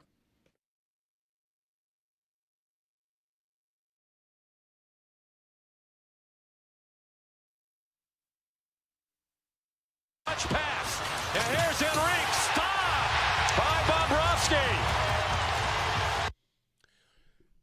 Could Bob get traded somewhere? He is in the final year of a deal. He is. 7 years, $70 million, $10 million hit. The Panthers could retain some cap. Mm-hmm. Elliot Friedman was speculating about Sergei Bobrovsky getting traded and said, I'd like to – he basically said, connections, the Buffalo guys, because Yarmo with the connection to Bobrovsky in Columbus – and whatever. I don't think he was saying the Sabres are after that, but I did see a bunch of Sabres fans responding to why would they need goalie? And their goalies are definitely playing well. No doubt about that. Yeah. I agree. I have been on this for a while, though. You guys know me. Like, I am interested if there's an upgrade to be made there. I don't hate the idea of it. I think a lot of the goalie success they've had this year is thanks to the system that they play and how well they are defending right now. Is the upgrade, again, like Bobrovsky, he's 37. 37. Right. He's 37. That's where I run into an issue with this. That'd be a playoff rental. That would be Right. We want a guy that has won a lot in the playoffs recently. Yeah, There's that's a lot of reputation there. for sure. I mean, he is definitely known as a playoff performer and like clutch guy. I would be interested in it. I just want to know what that would cost. I don't know what that would cost you. Well, the interest is also there's the cost. I want to know who he's subbing in for. Does he go in Right. for Lyon? Because I understand that he had this reputation, which was earned, of being a playoff choker. But for the last 4 years, he's been great. So now he's the playoff winner. He's the hired, for-hire playoff goalie. But he's been not just worse than Lyon this year. He has been significantly worse than Lyon this season. And are you just going to trust that that's going to flip come playoff time? Like, I wouldn't be so sure about that because he's not going in for Luukkonen, right? Luukkonen is under contract long-term and is younger. So Bobrovsky in means someone out, and I'm taking out the guy that's been better than Bobrovsky this year by a wide margin. Yeah, I don't. He's been bad. Like Bobrovsky's been straight up bad. Like Binnington bad. It's been him and Binnington at the bottom of the league all year. And like those are the two guys that are getting talked about the most as being moved at this deadline. And I think Binnington, I think, has the excuse of his team is really bad. The Panthers are bad, but I don't know that they necessarily forgot how to defend in front of them. Yeah. I just don't know if they've got the horses to keep going like they have been. So I would be maybe more ready to listen on Binnington than Bobrovsky, because I think Bobrovsky might just be losing it. Like he's old and shot. Like he's played a lot of games in his career. Well, who knows how big the package between the Blues and the Sabres ultimately was. We're going to go to Paul Hamilton on the Western Hotline, chat about this Parayko news. Paul, we're spending 5 minutes on Bobrovsky because Jarmo's aggressive pursuit of this massive Blues deal kind of opens all doors of conversation, at least for the next, 24 to 36 hours. Anyway, good morning. Good morning. How are you? We're good. Are you pins and needles on this Parayko news? How do you like the idea for the Sabres, first off? And, should Sabres fans be hoping, in fact, that Parayko waves and decides to come? Well, I think it'd be, I think it'd be a good move. It fits exactly what I've been talking about for a couple of weeks now. Their top four are just playing too much, and I think they got worn out before the break.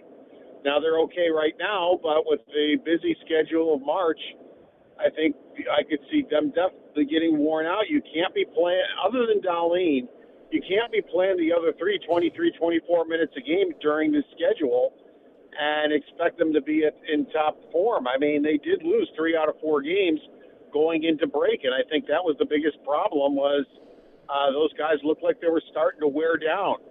I think Parayko is exactly what I've been talking about, a guy you can put on your third pair who can take minutes away from Power, from Byram, and from Samuelson, and you instead of what you're getting now out of Metza and Kesselring, which some nights is 10 to 12 minutes, you can get him up to 17, 18, 19, somewhere in there. Right now he's getting around 22 minutes with the Blues, and that would help take some of the minutes. I don't necessarily need to put him in the top 4, but, he could take some of the minutes away from those guys from a third pair position, and I think that works very well for the Sabres moving forward here once you get into the playoffs and move forward from that. Do you think that's what they would do, Paul? Or do you think they would – I guess they have been totally okay to this point with Dahlin and Power especially being lefties that are playing on their offside on the right. Do you think they would want Parayko to go up into the top 4, kick someone else down to make that more even? Or do you think they would continue to say, yeah, no, we don't care about lefty-righty, we just want the best 4 in the top 4? Lindy Ruff does care about lefty-righty. And what's happening now with the only time that Metz ever plays left defense is in warm-up. He and Kesselring, and he's playing he never plays it in a game. And it's because they really don't put the two of them out there as a pair. It's always, all right, Metz, we want to put him out for a bit. Let's put him out with Darlene. Kesselring, we want to put him out there. Let's put him out there with Power for a shift. And they spot him that way. But they never really put them out as a pair. It's top four, and then somebody from the top four will play with one of the guys on in the third pair, which isn't actually a pair. So I would see that probably happening again, where you would have Kesselring and Parayko as your third pair, but the chances are pretty good you would never see them out there together. You would see them out there with one of the guys on the top four. But Parayko, I think, would get more of the chance than Kesselring or Betza or whoever the number 6 guy would be, and that's where he could start taking minutes away, because you wouldn't have to put guys out there with the number 6 guy. The number 6 guy probably would hardly play. Paul, I wonder what you think about the idea of Parayko waiving, and if the Sabres can try to convince him, if they're in a better spot to do that, being that they are in a playoff spot and have a GM that's been a GM in the league before. Is this a spot where you call the agent, you have teammates or players that have crossed paths with him call? I don't know, going all the way back to the Robin Regeer courting process. Yep. That was, the owner going there and trying to convince him? So, what can and should the Sabres do? Just kind of sit and wait and realize it's out of their hands, or can they be active here? Well, I would be shocked if his former teammate Tage Thompson hasn't called him yet to talk to him and just, help him all tell him about Buffalo and that type of thing. And Tyler Myers kind of set the bar for this. Tyler Myers wasn't that crazy about being traded out of Vancouver, so he waited. There was a deal, I think I read it was Detroit. Yeah. And that's what he was debating on, but he took a long time. He was really, he didn't play games for, a week or two before the break, and he was just debating, and what he was doing, he was hoping that Vancouver would get a different deal. Maybe a better deal for him and a better deal for Vancouver. And he got it, because he winds up in Dallas, where he spent the first, 11 or 13 years of his life. So he's basically going home now. And, so it worked for him. By him dragging his feet, Vancouver got a different deal, and he winds up in Dallas. So now Parayko sees that. Maybe he's not crazy about Buffalo, but maybe he would do it. But he might say, well, trade deadline's not till Friday. Why don't we just sit tight here and see maybe if St. Louis gets a different deal that I might like better. I wonder if they possibly get more than what the Sabres – the Sabres price, Paul, a first and a prospect that is a highly drafted prospect. That is it's one of the bigger, I guess, hauls you'll see at the deadline. No, you see good big hauls at the deadline at times, depending on the player or depending how excited the team is to trade that player. It's like St. Louis. It's like, it's not like we really have to trade Thomas. So here's our price. You want to meet it? Well, then maybe we'll trade Thomas. If you don't, hey, guess what? We'll keep him. We're good. He's only 26 years old. So I think St. Louis is approaching a lot of it this way with, this is going to be the price. I really don't have any problem whatsoever with Buffalo paying a price like that for a player that can make them better, whether it's him or somebody else. In this case, Kleber is the number 2 pick playing at Minnesota Duluth, who, when the World Junior, was one of their best players and is a really good prospect. They like him a lot. He's big, just like Murtka. He's a right-handed shot, just like Murtka. Second-round pick that a lot of people are saying if he got drafted now would be a first-rounder, and is really coming into his own in his second year at Minnesota Duluth. I think it was the year before, they took another second-round pick who's a big right-handed shooting defenseman, Sturbeck. He's in his junior at Michigan State. I don't think they think as much of him as Kleber, but he, too, is playing very well at Michigan State. Plus, you've also got the 2 Russians in Rochester who are young and big. You've got a number 1 pick in Johnson in Rochester, who, I don't know, has he fallen out of favor? Is he going to be in the NHL? I don't know. But he is a former number 1 pick. So you've got other guys that are highly touted, especially in Kleber, if Mertka becomes the price. Paul Hamilton on the Western Hotline.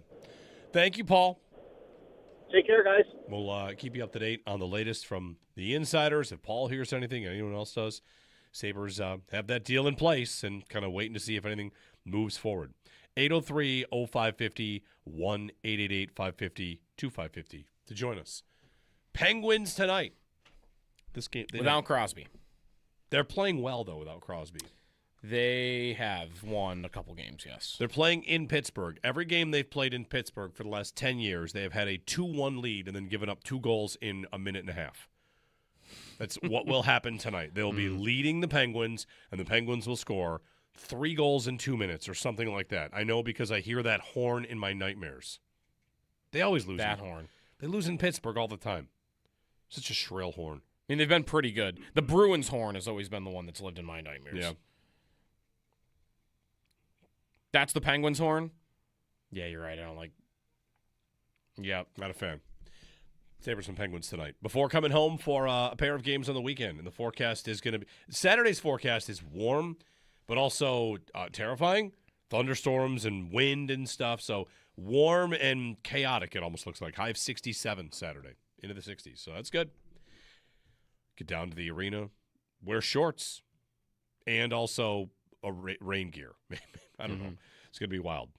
803-0550, 1-888-550-2550 on WGR.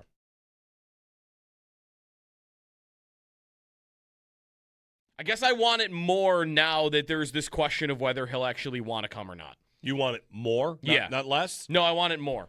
Because I feel like there's some that are hoping he won't come and the Sabres may save themselves from making this move, which is... There's a little of that. It does not appear to be as... universal is the wrong word here. It does not appear to have the same trade approval rating that a Robert Thomas idea might have. No, it shouldn't. It shouldn't. 26-year-old 80-point center, 32-year-old defensive defenseman where you're wondering what's left and how good is he still really. And even like a lot of the numbers guys I follow are on some different wavelengths on that. Like some are he's not near the player he once was, and others are no, he's still one of the best defensive defensemen in hockey. And I did not like him at the Olympics, but it's the Olympics. It's Team Canada, right? Like, oh, sorry, you weren't one of the 8 best defensemen in the world at that tournament, and you stand out as not looking good. So I landed on I like the move. I think the numbers look good enough, and I think he does fit on their blue line. I don't think it's kind of like Thomas to me, though. Is he needed? Like, is the player of his caliber on the blue line necessary to what they need to do this week? I don't think that's true. But do I want him on their blue line? Like, I think he could reasonably make their blue line from one of the best in hockey to they have the best defense core in the NHL. If he just plugged in, it depends on where they play him too. But I think he's still a good player, and I think he would make them better. I think he would help them win a series against the Canadiens or the Lightning in the playoffs. So I think I should want it to some degree. There are questions about how they would shuffle. Would he be a bottom pair, or would Byram go down to become a bottom pair? Because they're going to put guess. They're going to put him with what? With Power would be the plan. Yeah, Power's been your shutdown guy this year. You put your new defensive defenseman with Power, and Byram goes down to like a 19-minute-a-night guy on your third pair, and yeah, that's they could actually have options now though if they wanted to.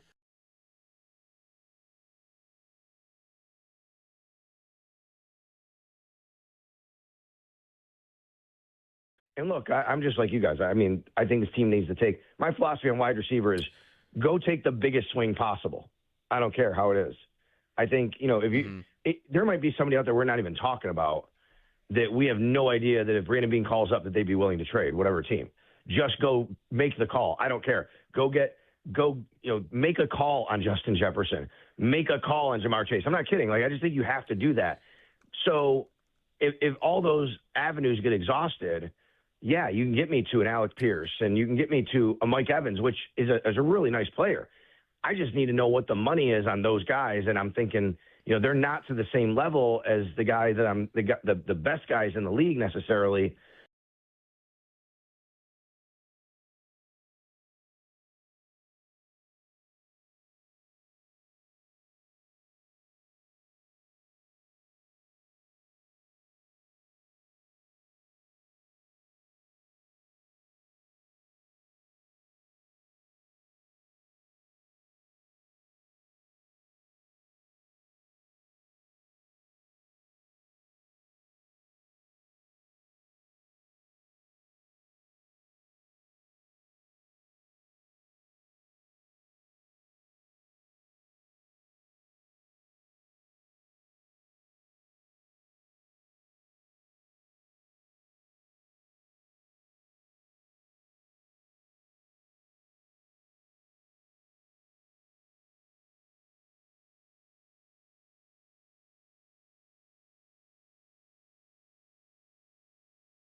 Very quick, fun question for you.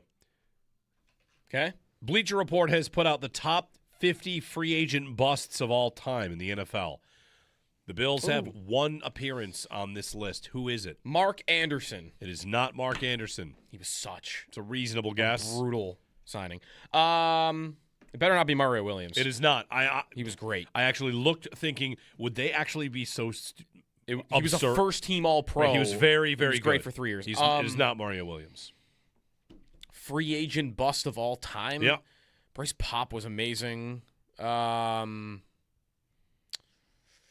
Is it recent? No. Is it Drought? Yep. Drought. The 26th biggest free agent bust of all time, according to Bleacher Report, is Derek Dockery. Yes, great. The lineman, Langston Walker. Take your pick. It could have been any of them. Yep. Be caller 5 right now, 716-221-4WGR. 4-pack of tickets to the Buffalo Home Show at the Buffalo Niagara Convention Center. 2 weekends. This weekend, the 6th through the 8th, and the next 13th through the 15th. Visit BuffaloHomeShow.com for tickets and info. Jerry Ostrowski on the offensive line and replacing Connor McGovern coming up next.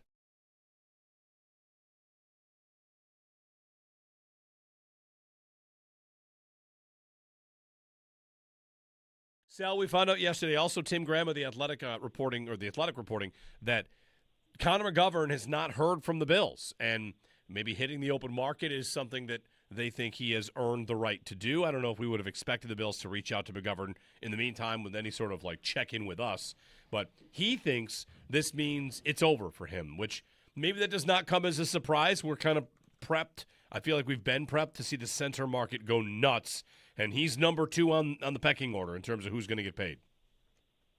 Yeah, and listen, it's not a surprise, and it hasn't been a surprise that the Bills most likely would have to move on. I think it's been kind of almost a fait accompli for him and David Edwards, given their price tags and given the fact the Bills have backups that I think they at least have felt that they're ready. And hey, this is why you draft and why you develop.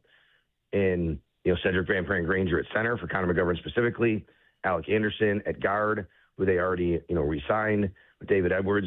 They could go out there and they could still sign somebody who's a little bit, between that, right? Like a little bit more expensive and more experienced, but not making as much money. But those guys blocking for the league's leading rusher and the Buffalo Bills offense that, has scored as much as they have in the last few years and starting, and they've earned themselves a lot of money.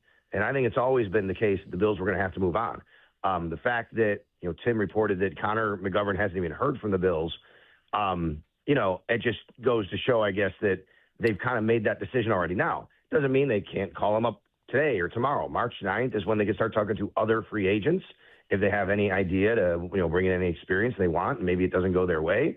I know Connor McGovern loves Buffalo and he loves being here. But it just feels like the team has made their decision at this point. It doesn't mean they can't revisit that decision. But you're probably looking at a new center, I'm guessing, as we sit here right now, that's Cedric Van Pran-Granger, but it doesn't have to be.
I guess I want it more now that there's this question of whether he'll actually want to come or not. You want it more? Yeah. Not less? No, I want it more. Because I feel like there's some that are hoping he won't come and the Sabres may save themselves from making this move, which is... There's a little of that. It does not appear to be as... universal's the wrong word here. It does not appear to have the same trade approval rating that a Robert Thomas idea might have. No, it shouldn't. It shouldn't. 26-year-old 80-point center, 32-year-old defensive defenseman where you're wondering what's left and how good is he still really. And even like a lot of the numbers guys I follow are on some different wavelengths on that. Like some are he's not near the player he once was, and others are no, he's still one of the best defensive defensemen in hockey. And I did not like him at the Olympics, but it's the Olympics. It's Team Canada, right? Mm-hmm. Like, oh, sorry, you weren't one of the 8 best defensemen in the world at that tournament, and you stand out as not looking good. So I landed on I like the move. I think the numbers look good enough, and I think he does fit on their blue line. I don't think it's kind of like Thomas to me, though. Is he needed? Like, is the player of his caliber on the blue line necessary to what they need to do this week? I don't think that's true. But do I want him on their blue line? Like, I think he could reasonably make their blue line from one of the best in hockey to they have the best defense core in the NHL. If he just plugged in, it depends on where they play him too. But I think he's still a good player, and I think he would make them better. I think he would help them win a series against the Canadiens or the Lightning in the playoffs. So I think I should want it to some degree. There are questions about how they would shuffle. Would he be a bottom pair, or would Byram go down to become a bottom pair? Because they're going to my guess. They're going to put him with what? With Power would be the plan. Yeah. Power's been your shutdown guy this year. You put your new defensive defenseman with Power, and Byram goes down to like a 19-minute-a-night guy on your third pair, and yeah, that's they could actually have options now though if they wanted to.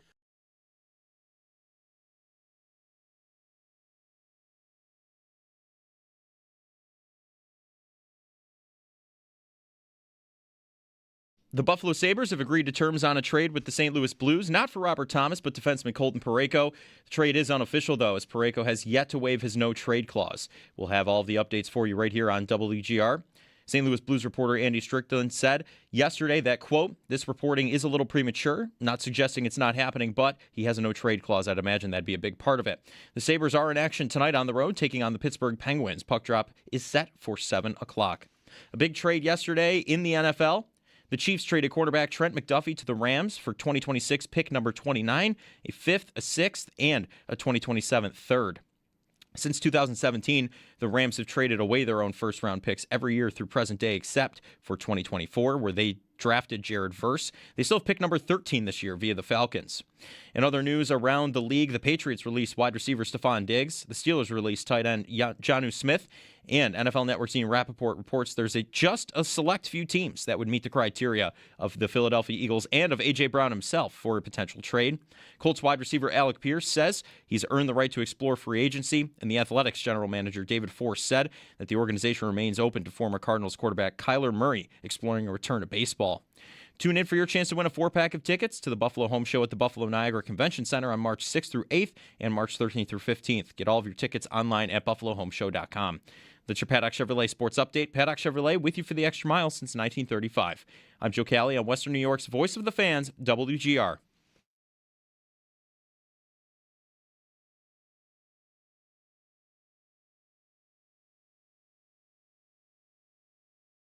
Buffalo, did this more than anybody, playing nickel to every personnel, because Taron Johnson is one of the best players in the league, and he's one of the most underrated players in the league, I think, for whatever reason.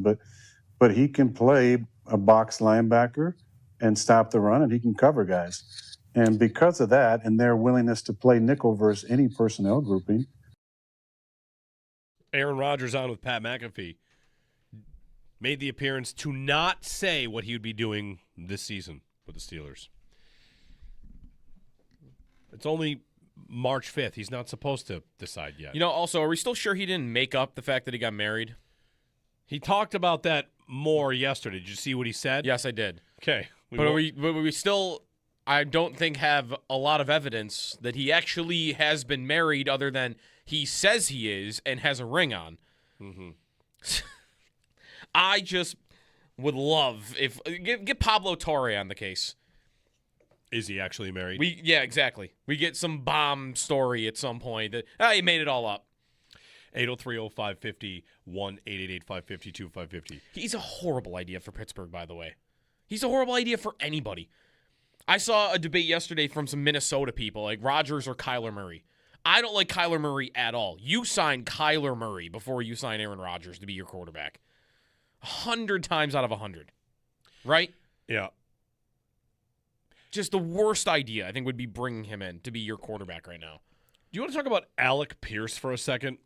Sure. He's going to make the market, huh? He is apparently going to make the market. He's not going to get franchise tagged. He's going to make the market. Yep. And can't be transition tagged either because they did that with Jones. So that's right. The Colts can't really keep him unless they sign him. So he goes on with Kay Adams, and the conversation goes to, him hitting free agency.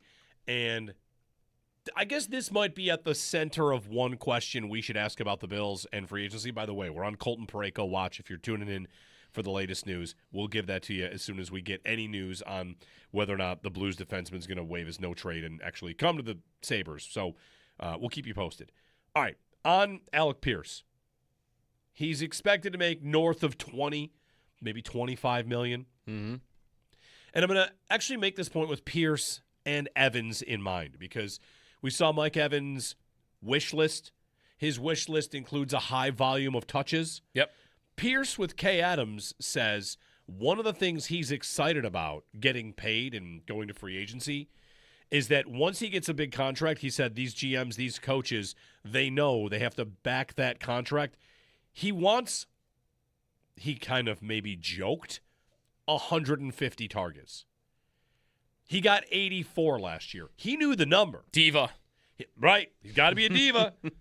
He wants the ball more? He went so far as to kind of say that the math suggests if he got 150 targets, he would set the receiving record because he gets a lot of yards per target. He's a big downfield guy. He's led the league in yards per reception back-to-back seasons. Yeah. The implication is, like, do the math. If you throw it to me more, then I would lead the league in receiving. And he's also not attributing there that if you threw it to him 170 times, that the efficiency would come down. He's not going to have 22 yards per reception if he becomes that receiver. Probably not. He is definitely a vertical receiver. If the Bills want a vertical guy, like this would be someone that definitely fits the mold. Yeah. And it's not quite the same as when the Bills went out and got Stephon Diggs. Before he came here, there was a number to indicate this is a guy who, if you just threw him the ball more, he would put up monster numbers. He was a true number one that wasn't getting the targets. His final year in Minnesota, he had 95 targets. Yes, and he was in the same role that Pierce is in now. They put him in, you're our vertical guy, running down the field. Thielen is going to be the guy we focus in on getting the targets to, but you're going to be the vertical guy. The difference, though, if I remember right, is that was only Diggs in the final year. He had been a more featured player before that final season in Minnesota. In his first few seasons, yes. Diggs went 95 targets in Minnesota, then 149. And then back down to 94. Right. Then he comes to the Bills, and they jump his number to 166. Yeah. And he hung around there for the whole time. Yeah. Pierce's yards per reception, you're right. It would seem near impossible to think you could get 22 and 21 yards per reception throwing it to a guy 160 times.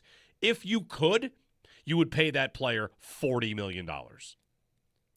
If you could throw it to him 160 times, right? And he still averaged 22 yards a catch, he would make $40 million. If he only caught 100 of the 160 targets, he'd be a 2,000-yard receiver. Yeah, that's right. It's 2,000 yards. Right. So the root question of what I want to get to about this is, do the Bills have the space for a guy to again get the lion's share of the targets? When you look at Mike Evans listing the 4 things he wants, Bills fans are, last couple of years conditioned to ask, well, would they want to feed a guy like that? Would they want to say that someone should be getting X number of looks per game? We want to make sure we funnel our offense through a best option.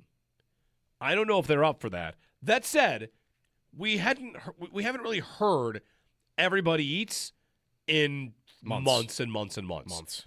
In season, it went away. The conversation, the rallying cry, it went away. It existed all of 2 years ago, of course. And last year at training camp, they're right back to it. It's gonna work out. Everyone's good. And it went away.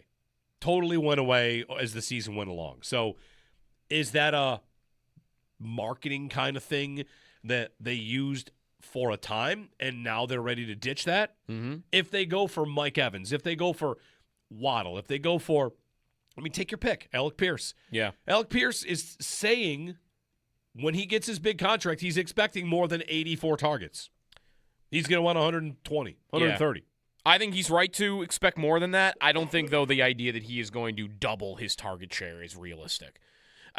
I would need to see him be better than what he's been doing in Indianapolis. He's been awesome at running down the field, past people, getting open vertically, big plays. And with that comes, by the way, low catch percentages because you are running the more risky routes. You're running the lower, you're just not going to complete as many of them if you're running down the field all the time. How good is he at all the other stuff? How good is he at getting open quick? How open is he at getting open in the intermediate? It's 3rd and 8, and I need a 10-yard route. Can you give that to me? I know you could give me the 25 to 50-yard route, but are you going to be a top receiver at all the other stuff? Because he was never asked to do that in Indianapolis. So that would be my question. I saw Diggs do it in Minnesota before he got to the Bills. I don't know that Pierce is that type of player. I would really be concerned about turning him into something that he hasn't been yet and betting on it with a contract that's going to pay him like he is that player. Right? $25 to $30 million. It's huge money. I need you to be more than just a deep threat. I need you to be a well-rounded player, a well-rounded receiver. And I guess I'm maybe does Matt Harmon have the charts up on him last year? Yes, he does. What is he at all the other routes than just I can beat you down the field? All right. Well, Matt Harmon reception perception. He's got the route tree with the greens and the yellows and the reds. Yeah, and he's got a good amount of green. Okay. What they ask him to run down the field quite a bit. What he writes about him is beating man coverage, he's 64th percentile. Beating press coverage, he's 81st percentile. Okay, that's and good. he said he took a big step forward in year 4. His data doesn't point to a true number 1 option, even if he holds. Right. Some volatility because he's an X-only option. That's pretty much what Alec Pierce is. That is what the Bills need. Yes. Dangerous deep threat, size, desperate to find explosive plays. I don't know how much we've thought about him as maybe an answer for them. Not a ton. But in terms of fit, like if this profile were available in the first round of the draft, we might say like this is the perfect fit. But at the contract he's going to get, you wonder if they'd be willing to pay it. And to your question, they don't have 150 targets for him, I don't think. They run the ball too much. But is he I'm sure he's also exaggerating that he thinks he's going to get 160 targets. But can I go from 84 to 100? I think that's there for him in this offense if they were to value him at a contract like he's going to get. 803-0550 if you want to join us. Meanwhile, on the offensive line, Connor McGovern, we expect him to leave the Bills, joining us on the Worcester Hotline. The Big O, Jerry Ostrowski, to talk about it with us. Jerry, good morning. Hey, what's up, man? I thought we were going to talk about Sabres free agency. I guess we're not, right? Listen, how far is it for you to get to St. Louis? You got any St. Louis connections? We need you to drive to St. Louis and be the muscle to convince Colton Parayko to come to Buffalo.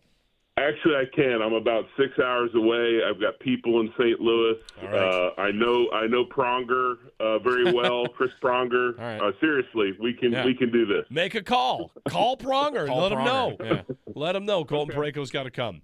Well, Jerry, we got you on to talk about Connor McGovern because the story is the Bills have not contacted him since the end of the season, and he's of the belief that he will leave. He will leave in free agency. So the first part of it is, how difficult will it be to replace McGovern for the Bills?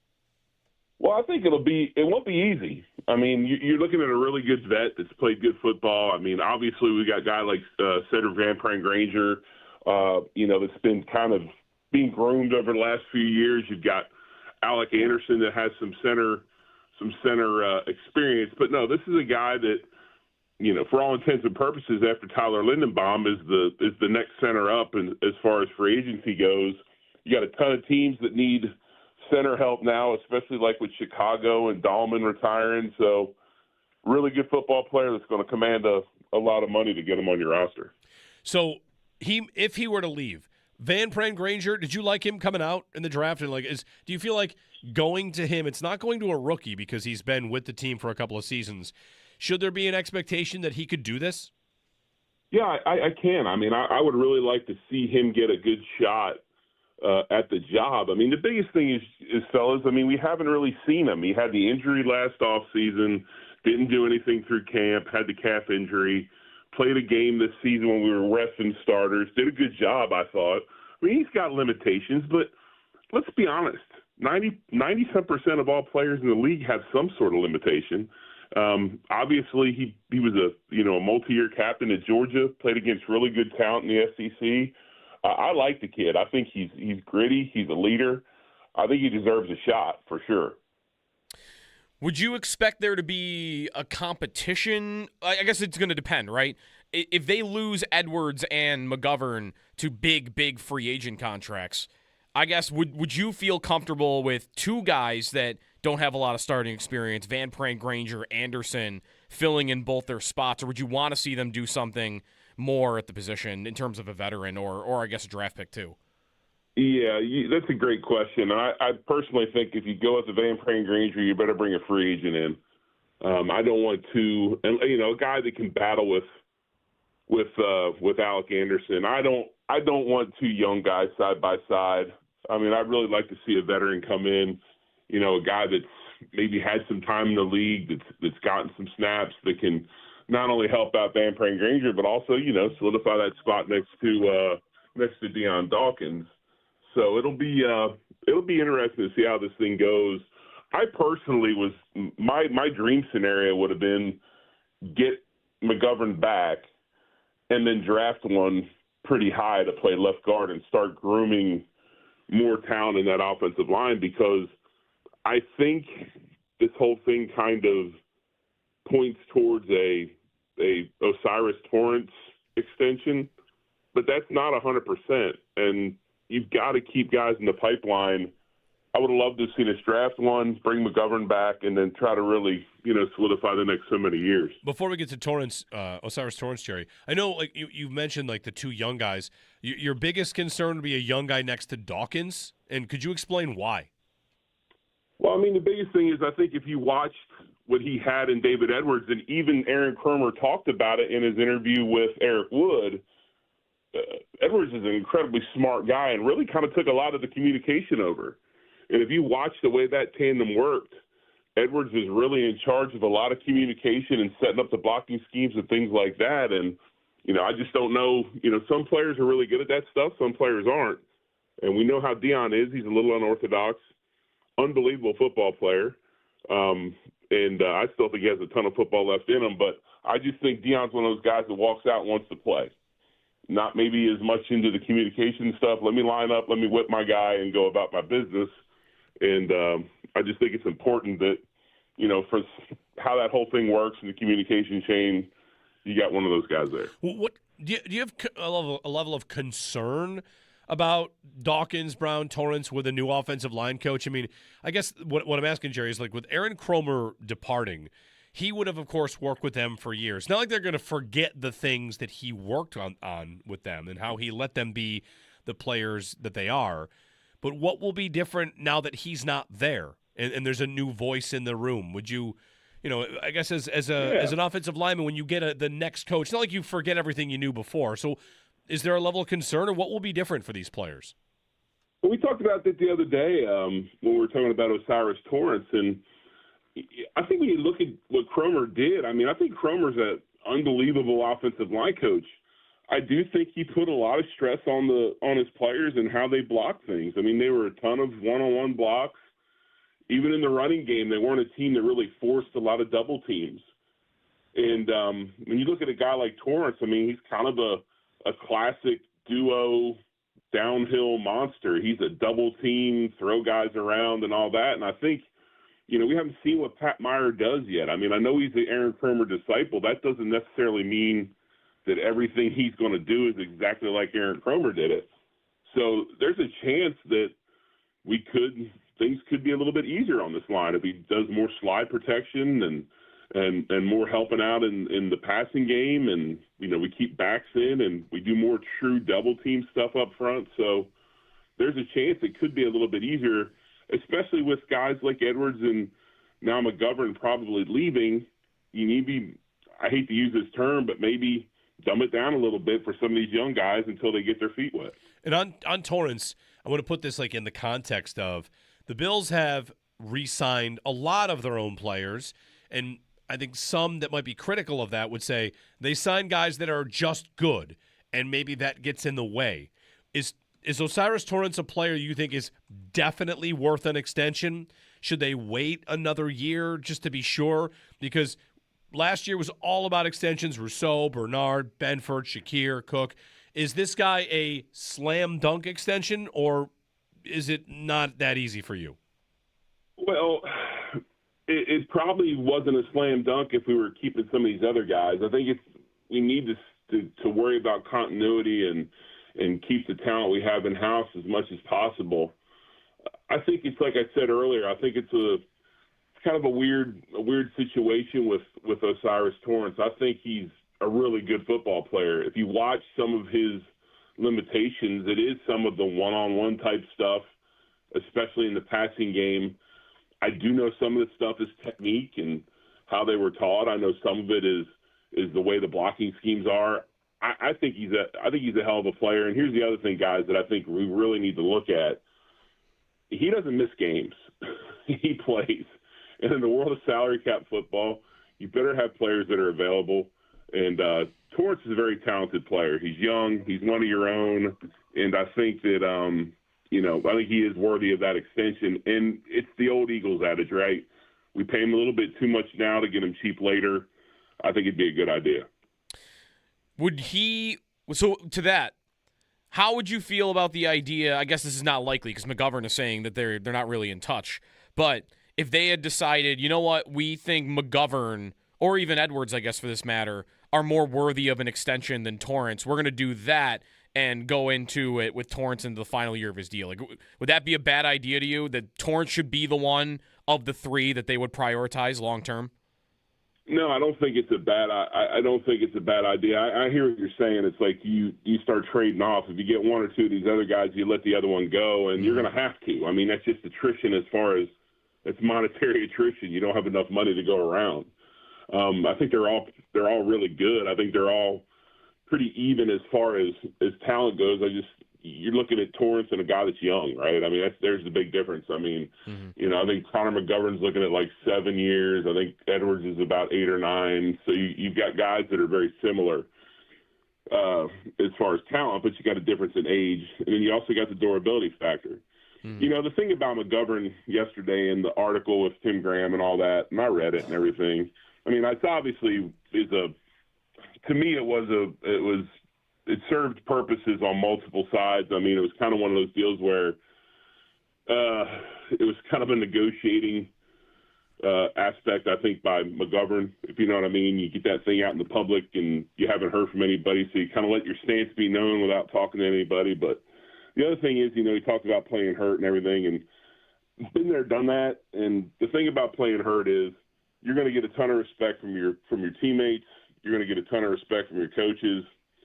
Front office really doesn't care. I mean, when they got decisions to make, they don't care if you played hurt or not. They're going to make decisions. And like I said, I've been through it. It's been that way for years. And, he gets a lot of props from me, but unfortunately, some people, it's not a big deal to them. Big O, Jerry Ostrowski on the Western Hotline on the offensive line, which will see some turnover, it would appear. Jerry, thanks. We'll talk later today. Hey, guys, I appreciate you very much. We'll talk soon. Jerry Ostrowski. You can find him at the Overreaction Buffalo podcast, also on the Bill Squad show on YouTube with yours truly and Joe Marino. We'll go today. Talk a little more Alec Pierce. Yeah. Our earlier part of this segment about Pierce was just me kind of, I don't know, opening up to the idea of it. I haven't thought about it at all as an idea for them. But there's that parallel where if he thinks he is about to get more targets, are the Bills a team that's about to give someone more targets? There are things to like about the profile. He fits the need. I just think the money of it is huge. Right. Huge. What are you going to have to give him? What is the high end of what he could get? Is it could he get near 30? He could, sure. Yeah, on the open market. That is beyond. You might not think the player is beyond it. Statistically, he would be by a little bit. That is beyond the middle of the road. Oh, that they've signed for sure. That's not a middle class contract. That's not Palmer. No, not at all. That's Jalen Waddle money. Waddle was 26. Right. Yeah, like that's not elite money. That's just top money. Right. Even though, again, like the number, I guess he does have more. He had 2,900 yards in Indianapolis. Versus Palmer in his 4 years with the Chargers, he was at 2,500. So it's better. The other difference is Palmer was not a focal point of their offense in L.A., and Pierce is not a focal point, but he is absolutely a fixture. He's much more right. He's much more efficient also. Yes. Like he catches more of those big plays. Because, target-wise. To me, Palmer's a guy in the rotation when he's with the Chargers. Curtis Samuel's a guy in the rotation when he's with whoever he's with. And Pierce is, again, there's Pittman, there's Warren, they've got pieces. But Pierce is a specialist that is absolutely part of the design of everything they do. Yeah. Vital to what they do. Yeah, and some of that is when he's not getting the ball, too, right? Like, that he's a threat down the field. Because, honestly, the targets are exactly the same. Yeah. Like with the Chargers, Palmer had 282 in 58 games in 4 years, and Pierce in 64 games at 296. Like per game, it's identical. But again, like Palmer wasn't on the field all the time.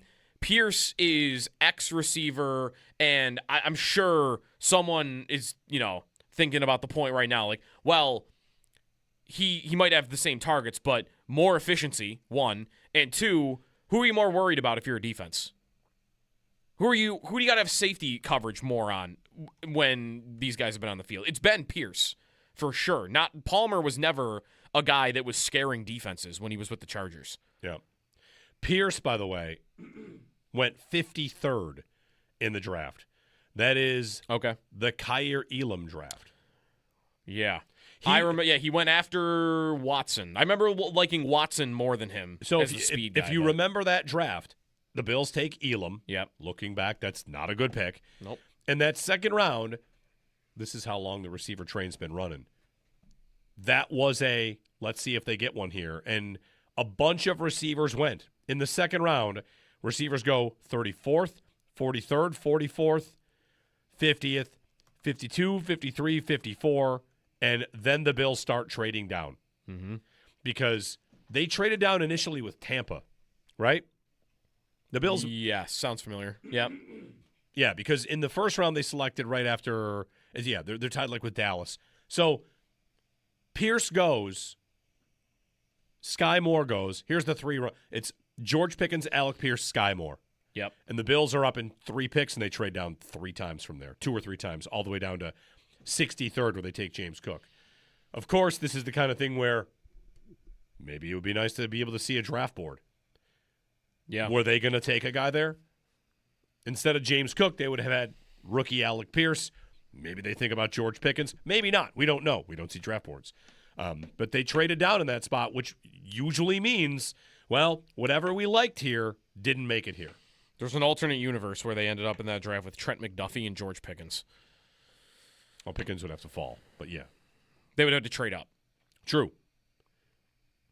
I remember really wanting Watson with that first-round pick. Which, in hindsight. Christian Watson. It would have been a good fit. In hindsight, it would have been a better pick, but. 803-0550 to join us. 1-888-550-2550.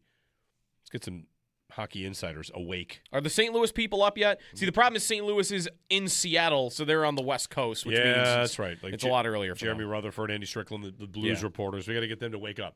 Jeremy and Joe here on WGR.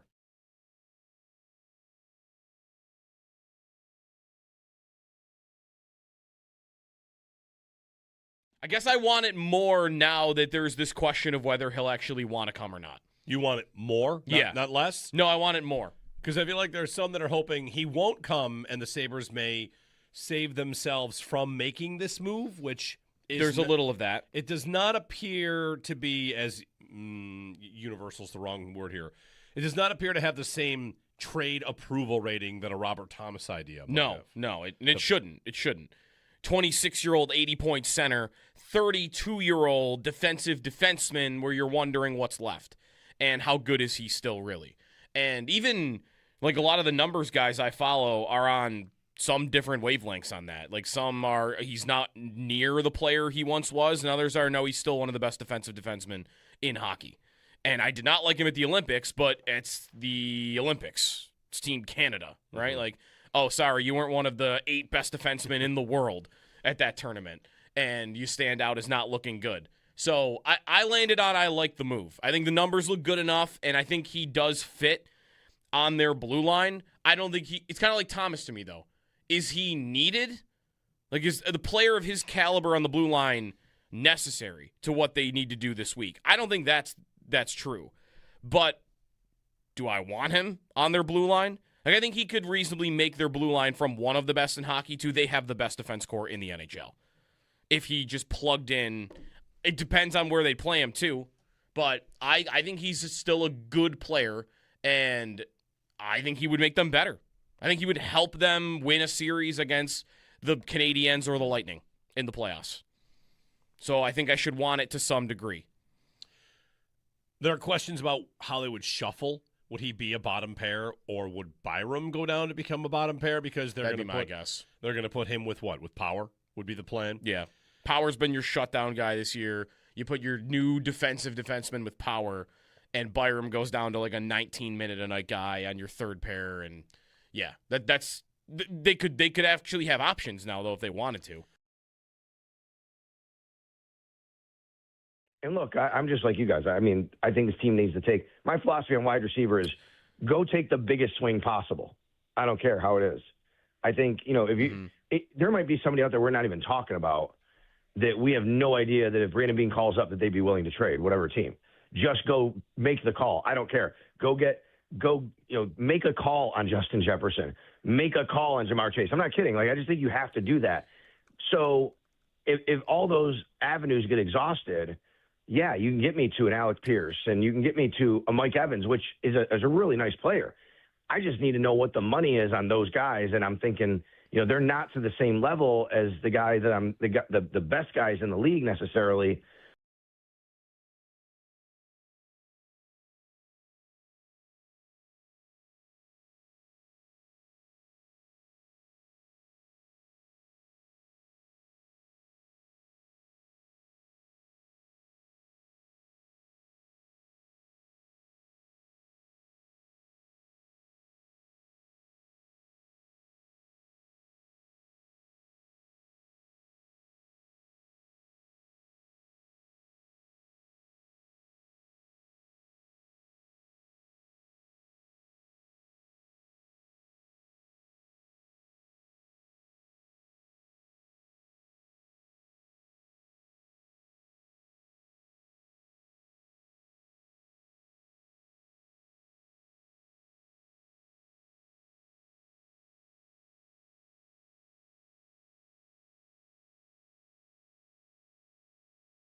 The Sabres have agreed to terms on a trade with the St. Louis Blues, not for Robert Thomas, but defenseman Colton Parayko. The trade is unofficial, though, as Parayko has yet to waive his no-trade clause. We'll have all the updates for you right here on WGR. St. Louis Blues reporter Andy Strickland said yesterday that, quote, this reporting is a little premature, not suggesting it's not happening, but he has a no-trade clause, and I'd imagine that's a big part of it.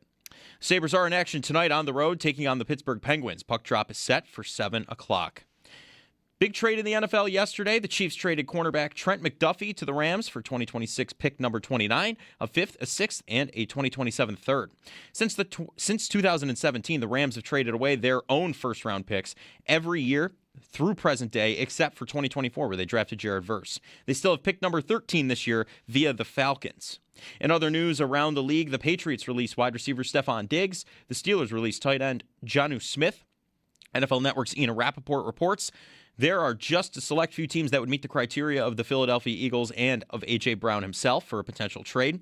Colts wide receiver Alec Pierce says he's earned the right to explore free agency, and the Athletics general manager David Forst said the organization remains open to former Cardinals quarterback Kyler Murray exploring a return from baseball. Those are your Paddock Chevrolet sports headlines. Paddock Chevrolet with you for the extra mile since 1935. I'm Joe Callie on Western New York's Voice of the Fans, WGR.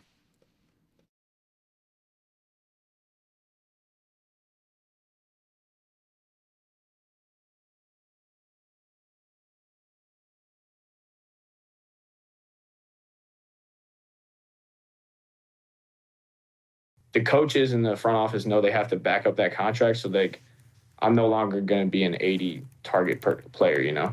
Like, if I get paid this big contract, like, they're going to have to throw me the ball more and give me more things. Because a lot of times the stuff I was doing was all downfield. It was pretty, like, low percentage type stuff. And that was just kind of the nature of our offense. And we understood. We've talked about it. But, like, the more of, like, the short game, intermediate game, that's probably a little bit easier, like completions. That type of stuff is going to be stuff that I'm going to take on a larger portion of now. What would it be like to have Josh throwing you the ball? That would be special. I mean, he's one of the most talented quarterbacks in the NFL. Big fan of his game, always. Yeah, so that would be cool too. Alec Pierce with Kay Adams. I had the thought yesterday, but I couldn't quite like put it into a snappy tweet. So I'll just kind of muff my way through it right here. We went from one of the GMs in town wanting players that want to be here and no players wanting to be here to the other team where literally every wide receiver available talks about wanting to play here. And, well, we'll see if anyone ever does. They're all just asking about Josh. Could the national media start asking about Justin Herbert instead? We just do somebody else. Just, please. What would it be like to play with Dak Prescott? You know, just start talking about somebody else. Because really, do we see it in action a lot, the idea that, because I hear this a lot with, you know, the Sabres, like, it'll all be fine to get players to come here once you win. Once you win, solves all the problems. Look at the Bills for that with Josh Allen. And I do look at the Bills with that for Josh Allen, and I think, how often do we really see it? How often do we see evidence that they have this great advantage over the league to get players to come here because Allen's their quarterback? Vaughn. Again, I got to go back to Vaughn, don't I? 5 years ago, 4 years ago, for examples of that. They're not really showing off this, we get anybody to come here we want because Josh Allen's our quarterback. Maybe you could and you just don't act on it. I don't know. Like, they're signing one-year free agent guys that anybody else could sign. They signed Josh Palmer to $11 million deals. Like, to me, there's not this great advantage you're getting. And maybe you could do that with Pierce. Maybe this will be the first one in a while. Maybe Pierce will take $20 million to come play with Josh Allen instead of $28 to go play on the Jets. So I'd like to see some evidence of it. Sure. It's easier for them to get players to come here. Okay, let me see it then. Let me see that. Let me see that great advantage that you have. I'm also a little bitter because the Sabres are supposed to have a bit of that advantage now, or at least not have it be a disadvantage, and here we are wondering if a player is going to say no to them again. Oh, because they're in the playoffs? Right. It feels like winning solves all. Okay, well, I'm winning, and I still have this problem. You really haven't won anything. I mean, no, I know. Winnipeg finished with the best record in the league, and they're still on some no-trade lists, right? Sure, I'm sure. Yeah, that's right. Colton Parayko. All right. No news on that yet. If they do this, are they done? Should the deadline be over for the Sabres if they get you trade Mertka and a first? I would guess no. They wanted Thomas and Parayko. So if they get Parayko, are they not going to be chasing another forward that just isn't on the same level as Thomas because there is no other forward on the level of Thomas? Maybe. Like, aren't they going to be looking for a guy to win faceoffs that's going to cost another future? Like, I could see them making another move if they accomplish this. And there also is, if they don't get Parayko to waive his no-trade clause, what else are you doing? Because they're clearly trying to win now. They're clearly trying to win in the playoffs. They tried with Thomas. They're trying with Parayko. Maybe they try with Thomas again. If they don't get a deal done with St. Louis, aren't they going big game hunting with somebody else? Not necessarily. Yarmo's clearly got this inclination that he wants to do something big. He's trying to do two things that are pretty big. Well, he wants to make his team better. Maybe he has a fish on the line and thinks like, this is a way to get my team better. And half of it got done if it's Parayko that does get done. And then the Thomas thing, you don't necessarily like just immediately go look for that player. You think like, all right, well, maybe in the summer. Maybe in the summer he'd be willing to trade. And this could be part of the Parayko conversation. The chat is our YouTube bullpen where people talk on YouTube during the show, to no one's surprise. They're talking about Owen Power today. It's nonstop. We should just call it Owen Power's bullpen. I'm becoming like number one Owen Power defender just because of how much time I have to spend in here. If you ever here's what you should do. We should call that the Owen Power booth. Yeah, something along those I gotta lines. get a plaque or a poster. They're talking about Owen Power today. That, and they're talking about zoos also. I saw that had a little bit of zoos. Yeah, zoos. But anyway, is it possible? So when you see this Parayko deal, let's say it gets done, that Jarmo thinks, bam, all right, we're upgraded for the playoffs. And then as soon as they get knocked out, whenever that happens, then it becomes, all right, Parayko is a player that I want on this team instead of Owen Power. And I want to trade Owen Power in the offseason. I'm not going to do that now. Yeah. I don't want to upset what I've got, see how far I go. Maybe Jarmo wants to get a look at Owen Power in the playoffs. He's trying to build not only a good team, but a team that's going to be playoff ready, all these things like that. Again, I'm not here to tell you Power has to be this, but just if you're someone that thinks, well, Parayko, he's older, he's 6.5, he's a guy that maybe should be your second pair defenseman, not buried on the third line, maybe this move is for now and for when you move on from, change it up, move on from Bowen Byram, who has 1 year left on his deal, right? That feels more possible to me. I think that they would be silly to not recognize what has made them great. And that is, in part, Power and what he brings and what that decor represents. And that's why I think there's some hesitation about this deal, because if he's going in to eat minutes in the top four, you may be losing a bit of your fastball. You might be giving up a little bit of what makes you so potent offensively. And if you think that trade-off to get a little better in your own end is worth it, then that's the decision you want to make, fine. But I think they're in a pretty good balanced spot, and I wouldn't want to mess with that top four at all. I really not at all moving forward, even in the summer, like you're talking about. I wouldn't. I mean, Byram, I think you're going to have make a decision on because the contract makes you. Power is not in that situation. He's at an $8 million number that's about what a guy that does what he does makes. I know that contract seems big, everybody, but look around. Jacob Chikrin makes the same amount of money. Seth Jones makes that contract, and that's a nightmare. The Power contract is fine. It makes sense. It's what a big defenseman like that costs.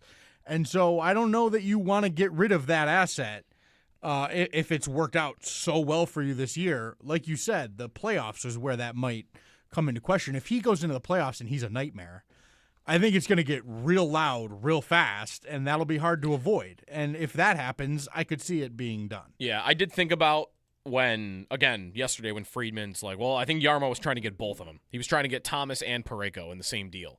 And there was some indication that the Sabres were not willing to part with a roster player that St. Louis was after. I don't know if that was Power, but I thought about if it is Power, and I could understand totally not wanting to do that. I also could understand the concept of I'm using him to get Thomas, but I need a defenseman back, so you're giving me Colton Parayko. I wonder if that was a trade that St. Louis was chasing when the big mega deal was on the table in the last couple of days. To me, though, trading Power like that, unless it becomes Byram versus Power, that's how he would get moved, is you do want to keep Byram, and you cannot have all that money invested in your blue line. Now I look at who's tradable, and maybe you get to Power. To me, though, that Power trade concept, that is a move you make when you've made the playoffs 4 years in a row and you keep hitting your head on the second round, like when Florida traded Huberdeau for Tkachuk. And you think, well, this guy's really good, but he might not be the playoff DNA guy that I need. And you swap him for a great player that you think is. That is not a trade you make before you've even appeared in the playoffs. Well, wait a minute. I mean, if we're being real about this, again, we're talking about Owen Power. I don't want him traded at all. The best GM alive does it before those 4 years happen. Right? The idea is not see it happen 4 times, then react. But the problem is we don't know that Power isn't a good playoff player. Forget even Power. I don't even make it about Power. Okay, I'm just saying, as Jarmo looks to, as they say, put his stamp on this team, he watches them play. He thinks, I mean, he's not won the Stanley Cup. So, he's right. He's won the first round a couple times. Sure.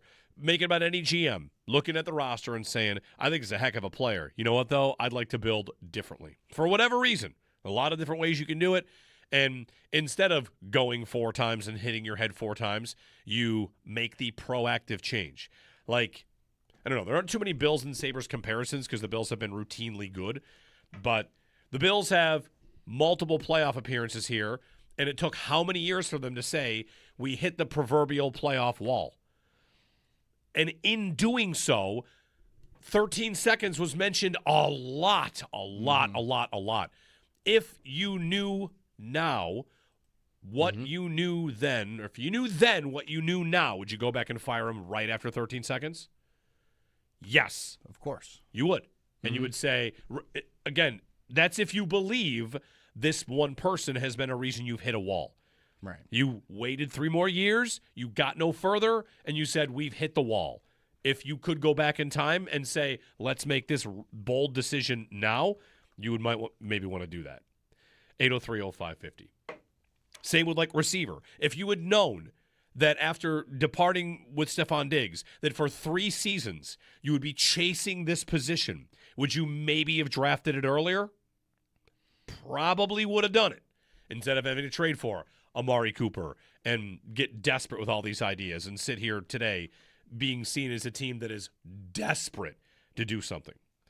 803-0550 and 1-888-552-550. We've got shots of audio coming up at 9 o'clock. Joe Kelly takes center stage, delivers us some audio. Arsenal plays tomorrow at a stadium that seats 10,000 people. Boring old Arsenal, huh? 10,000 people.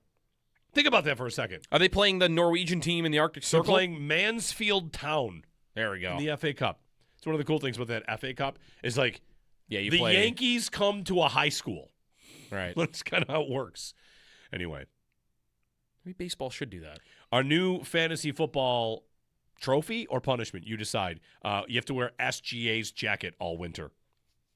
You gotta see. I mean, it looks warm. It does look warm. I was going to say, I don't think it's punishment. It looks comfy. He looks like Cruella DeVille. He looks like he is being birthed by a Wookiee. I was looking for the word. I was really wondering what the next what that was going to be. I almost went to alpaca. I almost went to Yeti, but I was trying to think, what is Chewbacca? He's a Wookiee. Yeah, he is. All right. Jeremy and Joe on WGR.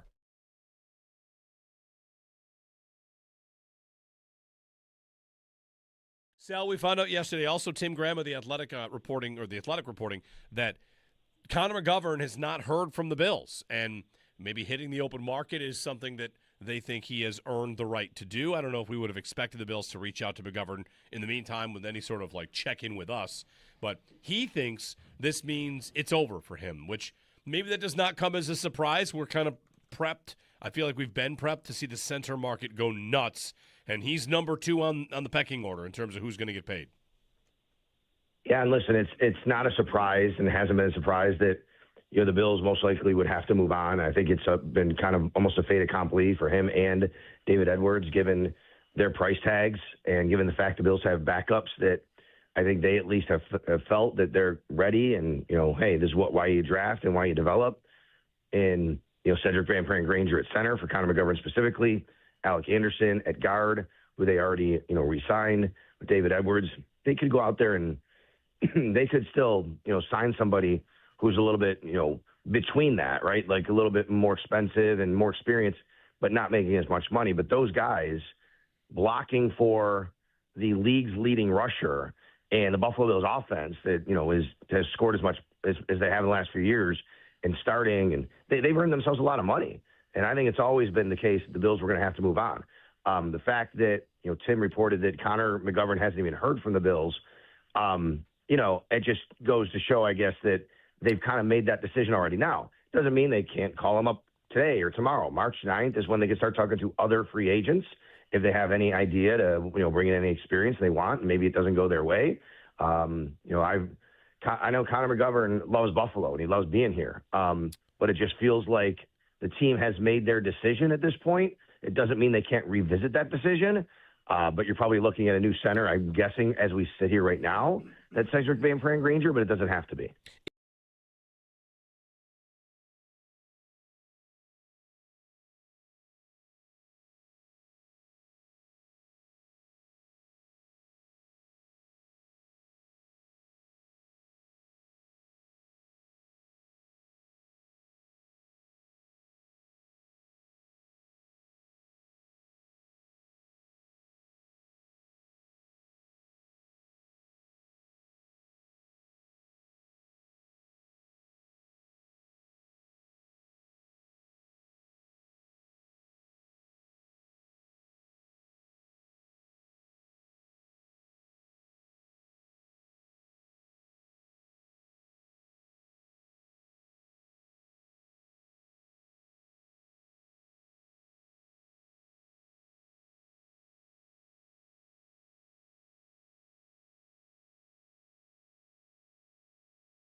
All right. Some quick instant trivia. You got 2 minutes to guess. Colton Parayko is 6'6". 10 Sabres during the playoff drought have been 6'6" or taller. Who are they? Tyler Myers. 6'8". Tage. 6'7". John Scott. 6'8". Oh, and there got to be some goalies. Leonard. 6'4". No. No way. I thought he was bigger than that. This is a guy I didn't get You a had few it. weeks ago. Anders Lindback. Lindback. Yeah, Lindback, thank 6'6". And there's another goalie with the same first name. Anders. you. Nielsen. Nielsen. Okay. Sure. I'll give you the other goalie because you'll never get it. Connor Knapp. And then you have the I rest might of the have got skaters. You might have got Connor I Knapp. might have got there on Nap. I don't believe you. No, I wouldn't. I wouldn't have. How tall was Cody Franzen? Not 6'6"? No. 6'5". Oh, close though. Mark Okay. Mancari. You know, on skates, he was 6'6". Sure. There you go. No on Mancari. You've got a couple guys that are on the team right now that are listed at 6'6". Greenway Greenway. and Power. Yeah, Power. Power is officially listed at 6'6". All right. You're missing the tallest Sabre during the drought. Tallest Sabre. And I think you've done pretty well. Oh, and you're missing one other that is still in the league, did not play much with the Sabres.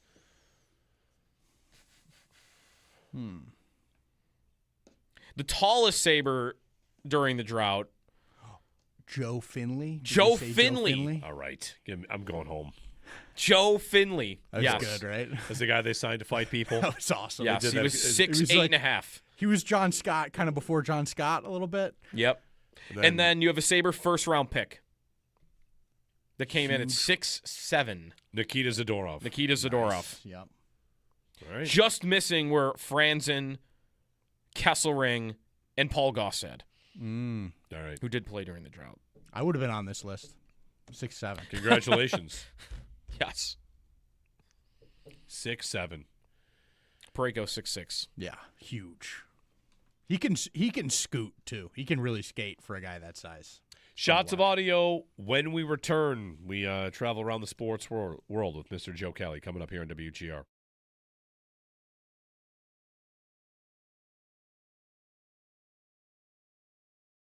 And look, I'm just like you guys. I mean, I think this team needs to take – my philosophy on wide receiver is go take the biggest swing possible. I don't care how it is. I think, if you there might be somebody out there we're not even talking about that we have no idea that if Brandon Bean calls up that they'd be willing to trade, whatever team. Just go make the call. I don't care. Make a call on Justin Jefferson. Make a call on Jamar Chase. I'm not kidding. I just think you have to do that. So if all those avenues get exhausted – yeah, you can get me to an Alec Pierce, and you can get me to a Mike Evans, which is a really nice player. I just need to know what the money is on those guys, and I'm thinking, they're not to the same level as the guy that I'm the best guys in the league necessarily.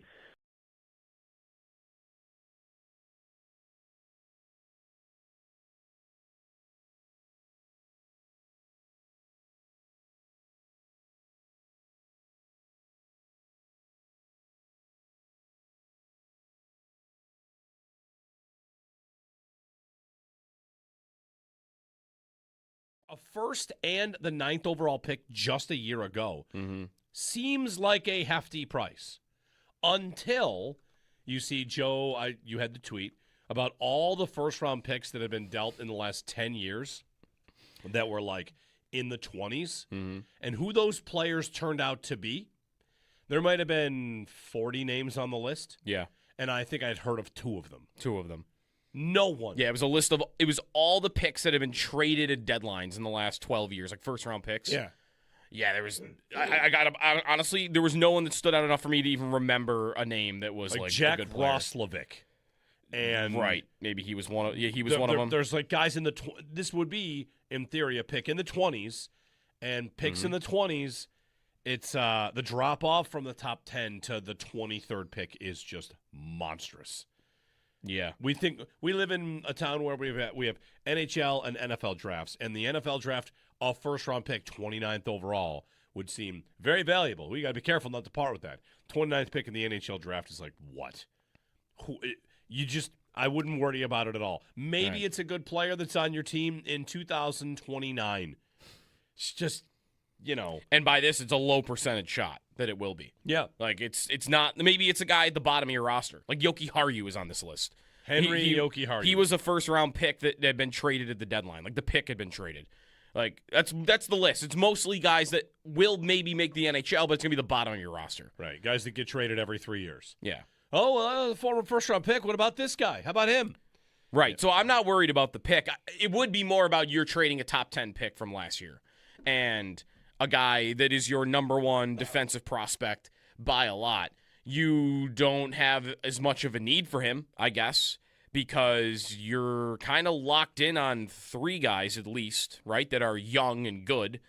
And we'll see about Byram. I don't know that they're paying Byram if they have Parayko on a 4-year deal. That's the other thing. We never got to, well, what's the money on Parayko, and are the Blues holding on to any? Because it very quickly just got to, oh, no, wait a minute. Now we need to see if he's waiving his no-trade clause. Yeah. Because I do agree with most that the price being that expensive for him indicates that, oh, the Blues are maybe going to be retaining some money here. So maybe it isn't $6.5 million for 4 more years. Maybe it's 4. Maybe it's 4.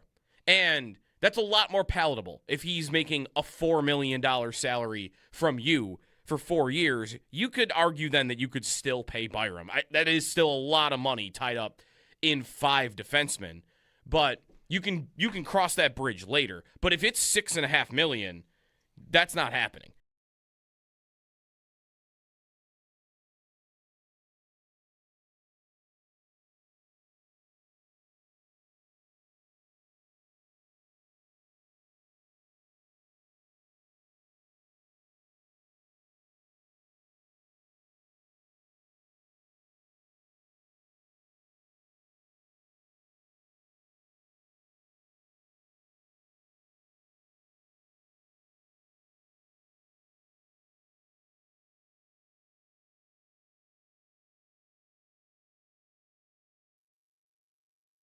The Sabres have agreed to terms on a trade with the St. Louis Blues, not for Robert Thomas, but defenseman Colton Parayko.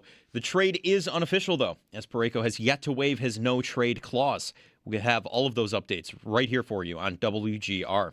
St. Louis Blues reporter Andy Strickland said yesterday that, quote, the reporting is a little premature, not suggesting it's not happening, but has a no-trade clause. I'd imagine that's a big part of it.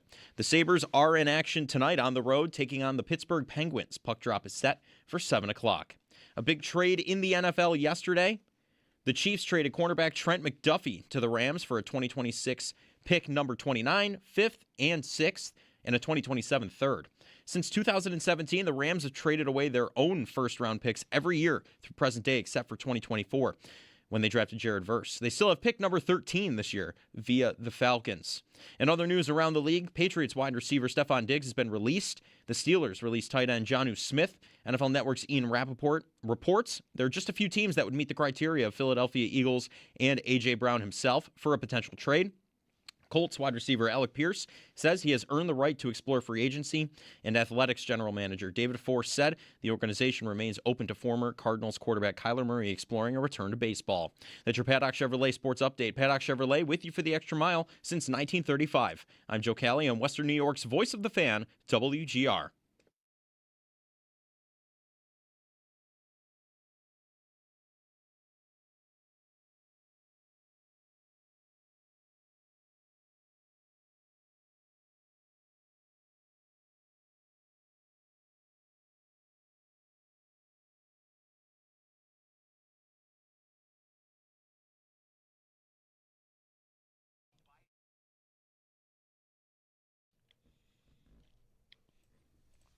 All right. I'm eager to hear Jarmo Kekalainen speak tomorrow. We haven't heard from him that much really at all. No, I actually heard him on a podcast a couple of days ago. Darren Millard and John Shannon he did a couple of minutes with. Okay. And he did kind of point to, like, yeah, I don't need to do nothing here. Like, perfectly comfortable going for it. We have a team that's capable of winning, so... And clearly by who he's trying to trade for, I think that's being shown. Before we get to shots of audio, here's a question we could have been asking and maybe should have been asking all day. What's the best case to make to Colton Parayko. Ready? Hold on. Ring, ring, ring. It's your phone. Hello? Hey, Sneaky Joe. It's Colton Parayko. How do you like it up there? Should I move there for 4 years? What's your selling point? Listen, you're going to love the fall. Okay. You're going to love the fall. Ever watch lacrosse before? It's big here.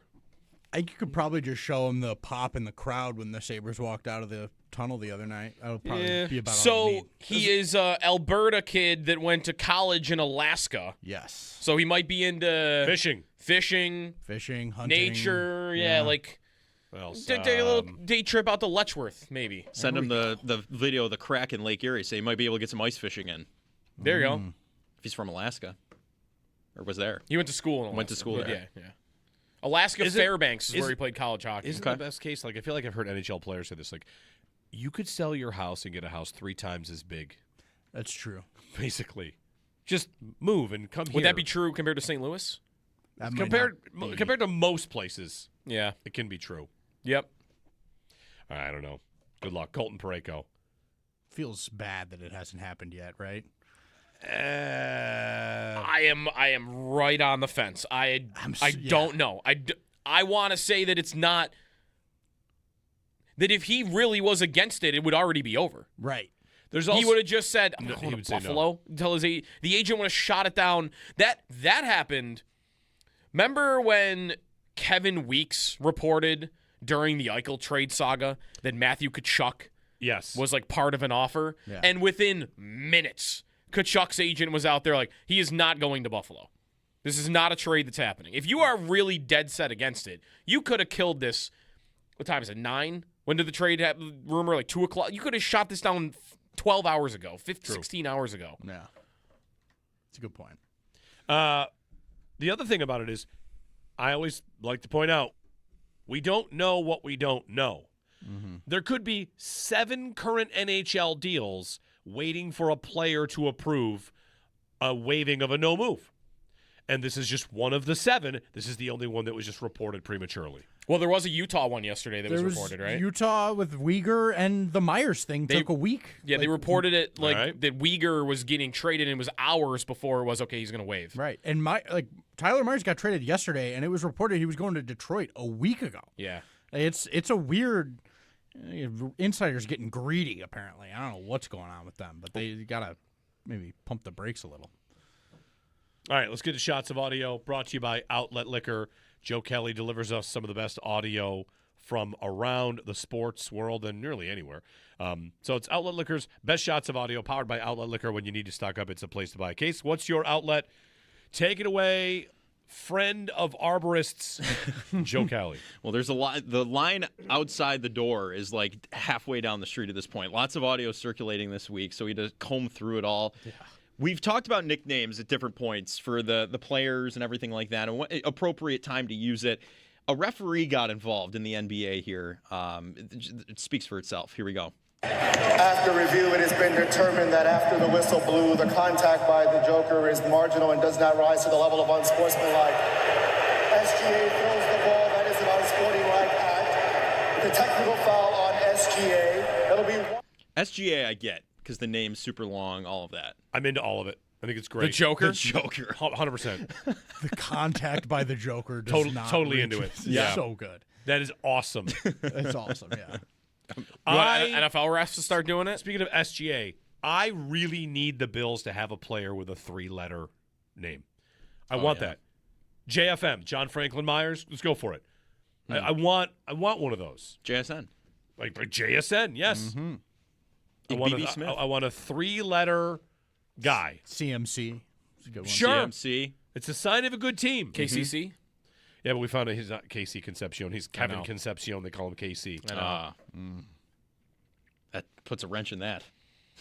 Like, who's the guy, the linebacker from the Browns, Jeremiah? I'm not going to have the Browns. I know. I'm into like third pair defenseman right now. Yeah. I got to switch. Hold on. Let me turn on the Browns linebacker switch. Yeah. The guy who went to Notre Dame? Jeremiah Owusu-Koramoah. Yeah, okay. Yeah. Okay, right. JOK. Okay, wait, did you already say this? John Franklin Myers? Yeah, JFM. Yeah, JFM. JFM. Let's get one of those. Yeah, it's cool. Mm-hmm. It is cool. I'm all in. Come on. I like it. Got to get someone over here. I would also support. Joshua Hines Allen. Yeah, he doesn't actually go by JHA. JHA. It's not a great letter combo for the three-letter nickname. That's right. It's not. I would also support all nicknames by referees, like if Greg Rousseau jumps offside, like penalty, 15-yard penalty. Groot offside. Groot. Yes. The Snowman for Deion Dawkins. Holding. Yeah. Snowman. That's good. Maybe it's not a good idea. What did we do? What are Allen's again? None of them are real. None of them are real. No one calls You him can't call the it Winter Soldier. Intentional grounding, the Winter Soldier. Just play the chime from the movie at max volume. Yeah, his three nicknames on Pro Football Reference are General, JA-17, and the Winter Soldier. The best nickname he ever got is one that we don't use enough, and that's, I think, Mosh Allen. Mosh? Yeah, like when he remember when he like jumps over dudes, he slams into dudes like he's in a mosh pit. Like, oh, he's entered Mosh Allen mode. It's pretty good. Yeah. The Josh Allen hat trick, I like that also quite a bit. Player Jarmo nicknames. Kekalainen media availability coming up tomorrow, 4 p.m. All right, sorry, false alarm. That's your normal deadline. I saw the email just came through from Sabres PR and thought like, ooh, we got something. If there was an announcement of availability today, then maybe that would be an indication the trade. All right. That also doesn't have to be at 4. Every year they announce that, and like sometimes they'll meet at 5 if there's still deadline things. Right. happening. That's planned to hear from the GM tomorrow. Yep. Okay. All right, Joe Kelly, what do you got next? Speaking of the Sabres, the Olympic trip, Tage Thompson kind of went into it on Sabres Live. He had an interesting fix to the bed situation, though. I think it kind of humbles you and brings you back to, simpler times. The beds were probably the size of this table, maybe a little shorter, but just as wide. Not the feet extending, half your leg, from your knees out. Eichel is my roommate. He made a joke. He had one against the wall over there, and mine was against this wall, and we had a little mini fridge and microwave at the end of my bed. Yeah. And so I just opened the microwave and put my feet in there as a little extension. But microwave is the bed extension. I like it. I've been there staying in dorms for hockey tournaments. Oh, I can imagine. The beds are like half the size they need to be to fit a guy as big as me or Thompson. It's bad seeing. Oh. Olympics do better than that, though, right? No. I mean, they had cardboard beds like in the Summer Olympics a couple of years ago. If athletes are coming that are tall, will they do that for the USA basketball team in 2 years? I think that was a thing when they went. They didn't have longer beds for the basketball tournament when the whole sport is filled with guys that are taller than Tage. Mm-hmm. It would seem foolish. Yeah. Stick the little cardboard twin bed down there for them. But you're telling me Wembanyama is on a bed that's the same size as the one Thompson is? That does. I don't believe it. No, I mean it can't be true. We'll have to wait and see for the Summer Olympics. But up next, Paul Maurice, not really happy with how the Panthers been performing. We were talking about Bobrovsky earlier today. Has an idea for him. You can't play that game. Nobody plays that game and wins, so I don't like it. Your goaltender's bailing you out. That's the good news. Bobo's been fantastic, so we just got to get the rest of them. Maybe I'll get him up the ice in the middle, see if he can toe drag. He's the only guy with hands tonight. He's got pretty good hands. Bob, get up the ice. Thanks, Coach. Okay, I think the funniest part of that is that he did that while on the bench. Right. Yeah. Like, his players are right in front of him. And he's like, Bobrovsky's the only one who showed up tonight. Kachuk's sitting there, and he hears behind him Maurice. He's like, Bob, get up there. That's got to be a wake-up call. Mm-hmm. That had to be half the reason he did it. It was like, I'm going to yell and make these guys know I'm mad at them. No, probably. I mean, he's been mad every night. Yeah. It's a regular occurrence at this point. That's tough. We're going to stay in the NHL. Trocheck was approached with the possibility of a trade and, what would it be like? And his son had a pretty fun response that he tells us here. How did they take it when you had the conversation with them? My daughter has no idea what's going on. And my son was like, well, I'll stay because, I have a hockey team here. I didn't get traded. And I'm like, it's a good point. Son's like, I didn't get traded. Not going anywhere. Keep an apartment for the little guy. Mm-hmm. Mm-hmm. That's hilarious. Yeah. Got a couple more here. This one came out of the Spit and Chicklets podcast. Rob Razor, he's taking some credit for the Sabres' success. Here's why. Their success this year has got nothing to do with Jarmo or the way they're playing or anything. It's all, I did it. I was in Italy this summer, and I saw the Pope like 10 feet from me. And I'm standing there with my daughter. And I yell at him. It's really quiet, right? When he's driving around in this truck and he's blessing babies and that. He's like 10 feet from me. And I'm standing there with my daughter, and it was quiet, and I yelled, "Pray for the Sabres. We need all the help we can get." And he looked at me, smiled, and waved, and he took off. So I'm taking credit for it. The Pope. Rob. I like that It makes story. sense. And then the story goes on. He says, like, my daughter said, "You're such an idiot." And Rob's like, "Yeah, but everything else in my life is good. It's only the Sabres that need the help." Right. Then he said, "And I get Right. paid by the game." And his daughter That was was like, funny. Yeah. All right. Yeah. Then, you know what? Actually, that's fine then. Couple good arguments there. Good for Rob getting good for the Sabres for getting Rob out there for that kind of a show. A lot of people don't know that he's that funny. And thanks to the Pope. Right. He gets paid by the game. Is MSG going to have playoff games? How does that work? He'll be on the radio. Yeah. He'll be on the radio. Right. Yeah. He's got something He'll going be on here. But aren't all the playoff games nationally televised now? Yes. Which didn't used to be the case. Mm-hmm. Because I would watch the games and it was RJ. Not like all the way through. Like by the time you got to the second round, maybe that was over. I feel like I have to ask this question. The Sabres are playing the Penguins tonight. Is it either A, outdoors, or is it on national television? Because the Penguins, anytime you're playing the Penguins, it's like 50-50. You're going to be playing in a stadium somewhere. It's just regular arena tonight? Okay. I believe so. I've got one more. Okay. This one jumped the line, blasted past the bouncer early this morning. So people have been talking about Max Crosby and the Raiders and how we could get him. And I think there's a way, and it's a very, very highly unlikely way, and it's trading Josh Allen for the number one pick, Max Crosby, and whatever else. I don't know. I mean, I know. The answer to that is without a doubt no. No. Of course not. No. Never. I think it's among the worst ideas I've ever heard. Among? I've heard worse. I have heard worse. Have you? What's worse? Yeah, what? Worse ideas than that? Yeah. It's my favorite shot of audio right there. Somebody out there probably said we should cut him at some point. People want him to put back there on Hail Marys. Right. Yeah, right. Yeah. That's worse than trading him? No, it's among the worst. At least I'm getting a return if there's a trade. Right. Worst. What's the worst idea we've ever had? What's the worst idea a Buffalo sports team has ever had? Oh. Wait, the worst idea. Oh, you mean just like Ville Leno. I feel like I knew that from the start. Bad idea. Yeah. It's a good question. Like it's got to be at the time. My immediate too. reaction to when they signed Ville Leno was, why? Yeah. Oh, they say he can play center. That's one of those times where the team that you like does a thing, and you're like, well, that's not what you need. Like, what if we just said that he could do the thing that we need? Think of him like a center. What? No. Why would I do that? Mm-hmm. What else? Worst ideas ever. I mean, Ralph Kruger. Yeah, that's a bad one. But not when it happened, right? The good old reverse Ted Lasso. Shouldn't we have seen it when it happened? I mean, what were we? Well, the worst idea was to bring him back for a second season. Right. Mm-hmm. Same with Phil Housley.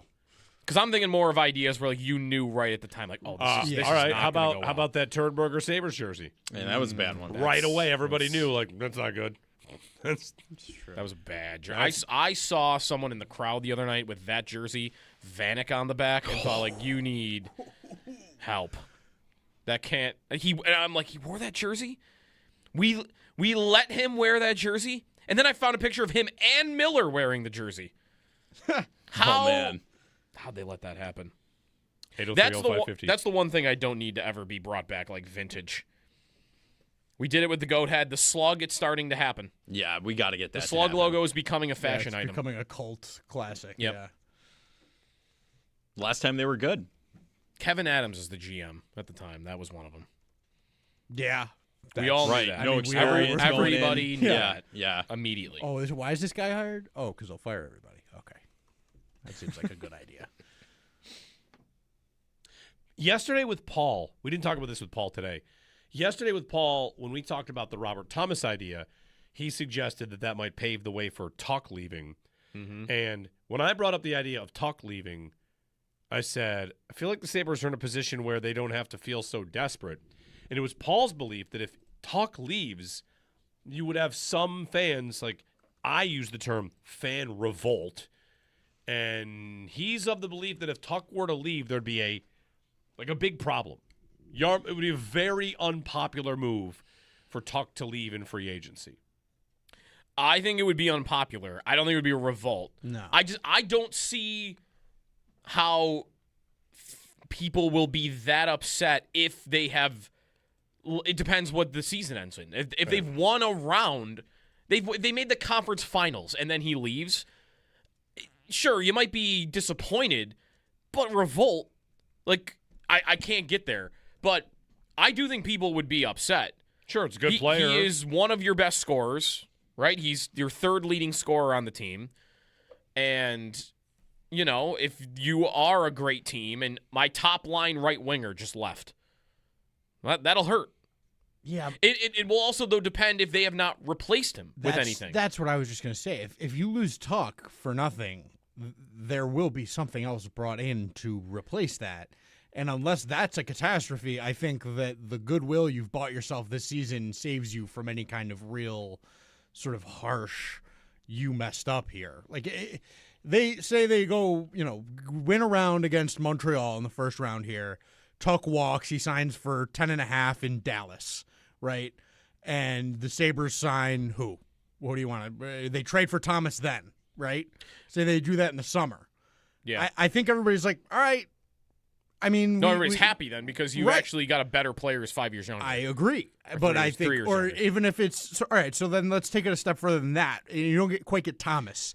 Say you're getting, whatever, a right wing guy in free agency that's fine, a decent player, but not exactly what you had in Tuck, and you're a little worried it might not be the same. I think that even in that situation where you can't get an equal match in terms of player impact, I think that you've bought yourself. All right, we tried with Tuck. It didn't happen. What are you going to do? We didn't want, we're not going to bend over backwards and sign a bad deal. I do think that's if it comes with another move. I guess I would differentiate it between that. No one will be upset. If you replace Tuck with a great player right away, everyone's happy. Agreed. And I don't think this GM will do this. I think this could be something the last couple of GMs might have done, is Tuck walks and you're just treating it as, Jack Quinn will do it. All the internal options, we're good, we're young, they'll develop, Kulik, just internally, I'm going to be fine. I don't need Tuck. If that's the approach, then I do think you'll get a lot of pushback. I just think all of this is, it doesn't even matter who they bring in. To me, the climate around the conversation has changed so much. 4 months ago, it was, if the guy that grew up loving the team leaves because he doesn't believe in the program while you're offering him big money, that is a problem, right? Yes. You are an embarrassing franchise and nothing will ever work. You don't even have anything good, and the only good thing you have, you can't keep. And now if he were to leave because he wants 10.6 instead of 8.8, I would say, well, it's unfortunate. I might have paid him a little bit more, but the backdrop is I have good things happening. Right. Well, also the reason for him leaving has changed there. Yes. Like you just said it. Money. He just leave for money. If it's just for money, there's no, he's leaving because he doesn't believe in the program. Why is Connor McGovern going to leave the Bills? Money. Because they're not going to pay him enough money? Not because he doesn't like them. He probably would like to come back. Why do so many players leave? Because, from a money standpoint, for your age, for this, for that, we feel like, and that's just a normal progression. Mm-hmm. And with Tuck, there was always this belief that he would have them over a barrel, where it's like, you got to pay me because no one believes in anything you've ever done for the last decade and a half. So you have to pay me $14 million. And now the GM gets to say, I'm like, no, I don't. Mm-hmm. I think if he left and it came out that the Sabres offered him a comparable deal to whatever he got wherever he went, would that not turn him into a little bit of a villain?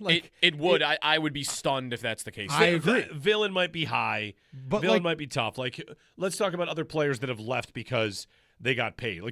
J.P. Dumont left because the Sabres chose Alesh Kotelik, and we never hated J.P. Dumont for choosing to go to Nashville. But J.P. Dumont wasn't from here and a part of the team that's going to inevitably break the drought and be like, okay, we're here, we've arrived. And if he departs at that point, I think fans would be like, what are you doing? We just got here. What about Briere for this? Right. It's not on the same level. What about Briere? Briere left because Sabres didn't want to pay him, right? They didn't want to give him the contract he was worth.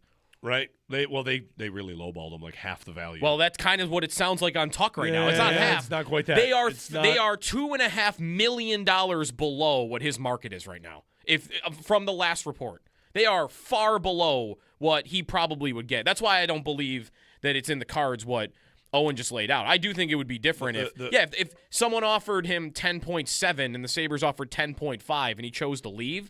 That's different than, well, Sabres offered me 8.5 and over here I got a team offering me 11. What am I supposed to do? Well, Briere was off a 95-point season. The Sabres offered him 5 for 25, and the Flyers gave him 8 for 52. Right. Yeah. It's not quite comparable. Sure. It's a more extreme version of it. That was organizational malpractice that this player left. Sure, absolutely. If Tuck leaves because you're offering 8.6 and he signs for 10.6, is that malpractice or is that hard, tough budgeting and decision? But if we're exploring what the reaction will be to Tuck after, it is the same in that it's, well, you didn't leave because you don't believe in it here. You left because the organization didn't value you enough. Sure. And the Briere example is far greater than what the Tuck example would be. But it is still the same in that, yeah, you left because the team didn't believe in you the same way another team did. Or didn't value you in the same way. I also feel like it is also very likely still that they do just settle around like a $9.5 million figure, which is somewhere in between where Tuck would get on the open market. And I fully believe $800 million available for all teams coming up in this offseason. That's the total cap space available. Somebody would give that guy $11 million. But if he truly does love it here and sees the improvement that the team has had, I think you're just increasing the likelihood that they would settle in around a number around like $9.5 million. 803-0550 to join us. Waiting on the, Parayko decision. Who's going to break it? And how have you envisioned like the tweet? I just envisioned Drager, Parayko on a plane to Buffalo. Like just make it as dramatic as possible. You know, he's on his way. Guess what I mean about the airport? More dramatic than that would be a picture of the flight tracker, and Drager tweets a plane that's left Seattle, which is where they were last night, like on its way to Buffalo. Mike points out that Dumont didn't leave. The Sabres walked away from his arbitration ruling. That's right. Oh, okay. But they did that because they chose Kodalik over Dumont. They were picking one of the two. Thanks for that correction. It was a long time ago. This is new. A free agent on a good team. Yeah. Last free agent on a good team would have been McKee. Like upcoming free agent. They didn't pay McKee. Well, Briere and Drury were after that. Right. But this is the team is going to stay good, and it's not organizational malpractice. It's just, McKee, boy, what did he get with the Blues? I don't remember. I bet it was like $4 million a year at that point. I know. Yep, 4 years, $16 million. But back then it was big money. That was big money for a defenseman. McKee left. Yeah. Yeah, the last two times they made the playoffs, they didn't really have anyone important that was up, like Vanek and Miller and Pominville and all those guys were locked up. They traded them all away, right? Well, they traded them all away once they got bad. Right.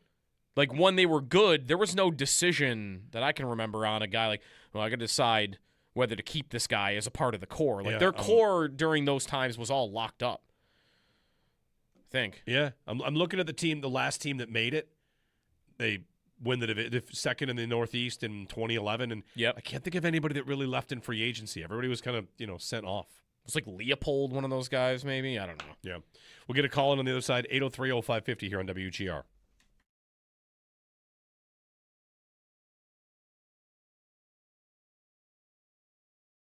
A first and the 9th overall pick just a year ago seems like a hefty price until you see, Joe, you had the tweet about all the first-round picks that have been dealt in the last 10 years that were like in the 20s and who those players turned out to be.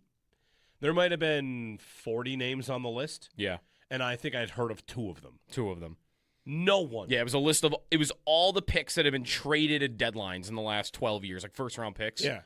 Yeah, there was – honestly, there was no one that stood out enough for me to even remember a name that was like Jack a good player. Roslovic And right. Maybe he was one of one of them. There's like guys in the this would be in theory a pick in the 20s, and picks in the 20s.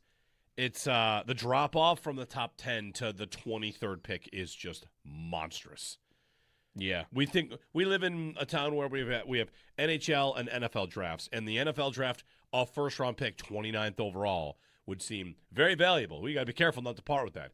29th pick in the NHL draft is like what?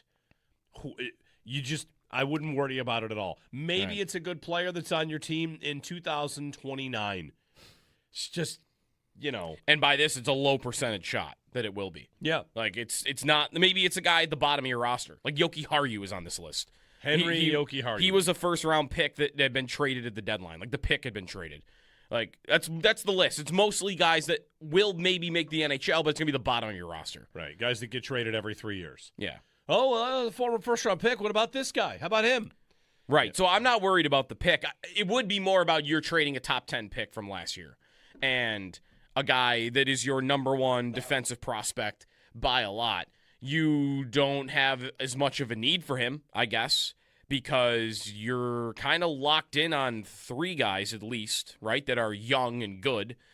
And we'll see about Byram. I don't know that they're paying Byram if they have Parayko on a 4-year deal. That's the other thing. We never got to, well, what's the money on Parayko, and are the Blues holding on to any? Because it very quickly just got to, oh, no, wait a minute. Now we need to see if he's waiving his no-trade clause. Yeah. Because I do agree with most that the price being that expensive for him indicates that, oh, the Blues are maybe going to be retaining some money here. So maybe it isn't $6.5 million for 4 more years. Maybe it's 4. Maybe it's 4.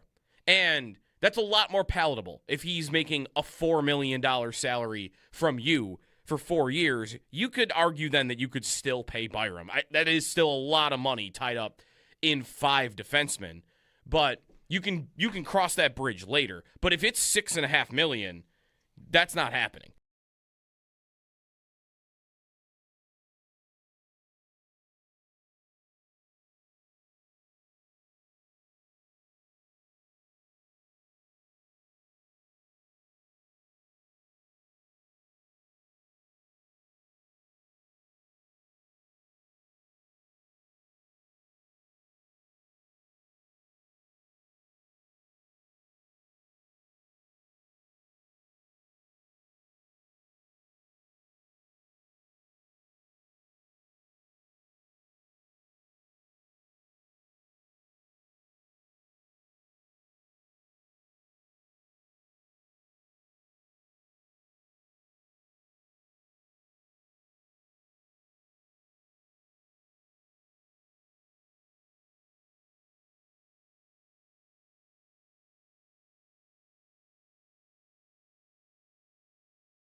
We got a stat of the day. Boris here. I was just thinking about how enormous the Sabres defensive core will be, and they already are. But if they add Parayko, it turns into like a real behemoth because then you're taking out probably Metza and like that. Then they all become monsters. So I decided how much what would the average size be of all of these guys combined? So I put it together. I averaged out the average Sabres defenseman if they add Colton Parayko would be 6'3.5" and 217 pounds. Would be the average size of a Sabres defenseman, which is absurd. He's such a huge human being, and it's just. I mean, they wouldn't have a guy below 6 feet playing. Nobody below 200 pounds. All big, long dudes. Almost all of them can skate. I mean, Samuelson's maybe not quite as fleet of foot as the rest, but Parayko even can really move. Yeah. I mean, it's a recipe to win a whole bunch of hockey games late in the year. I'll tell you that. Pittsburgh tonight for the Sabres, and then big, long homestand coming their way.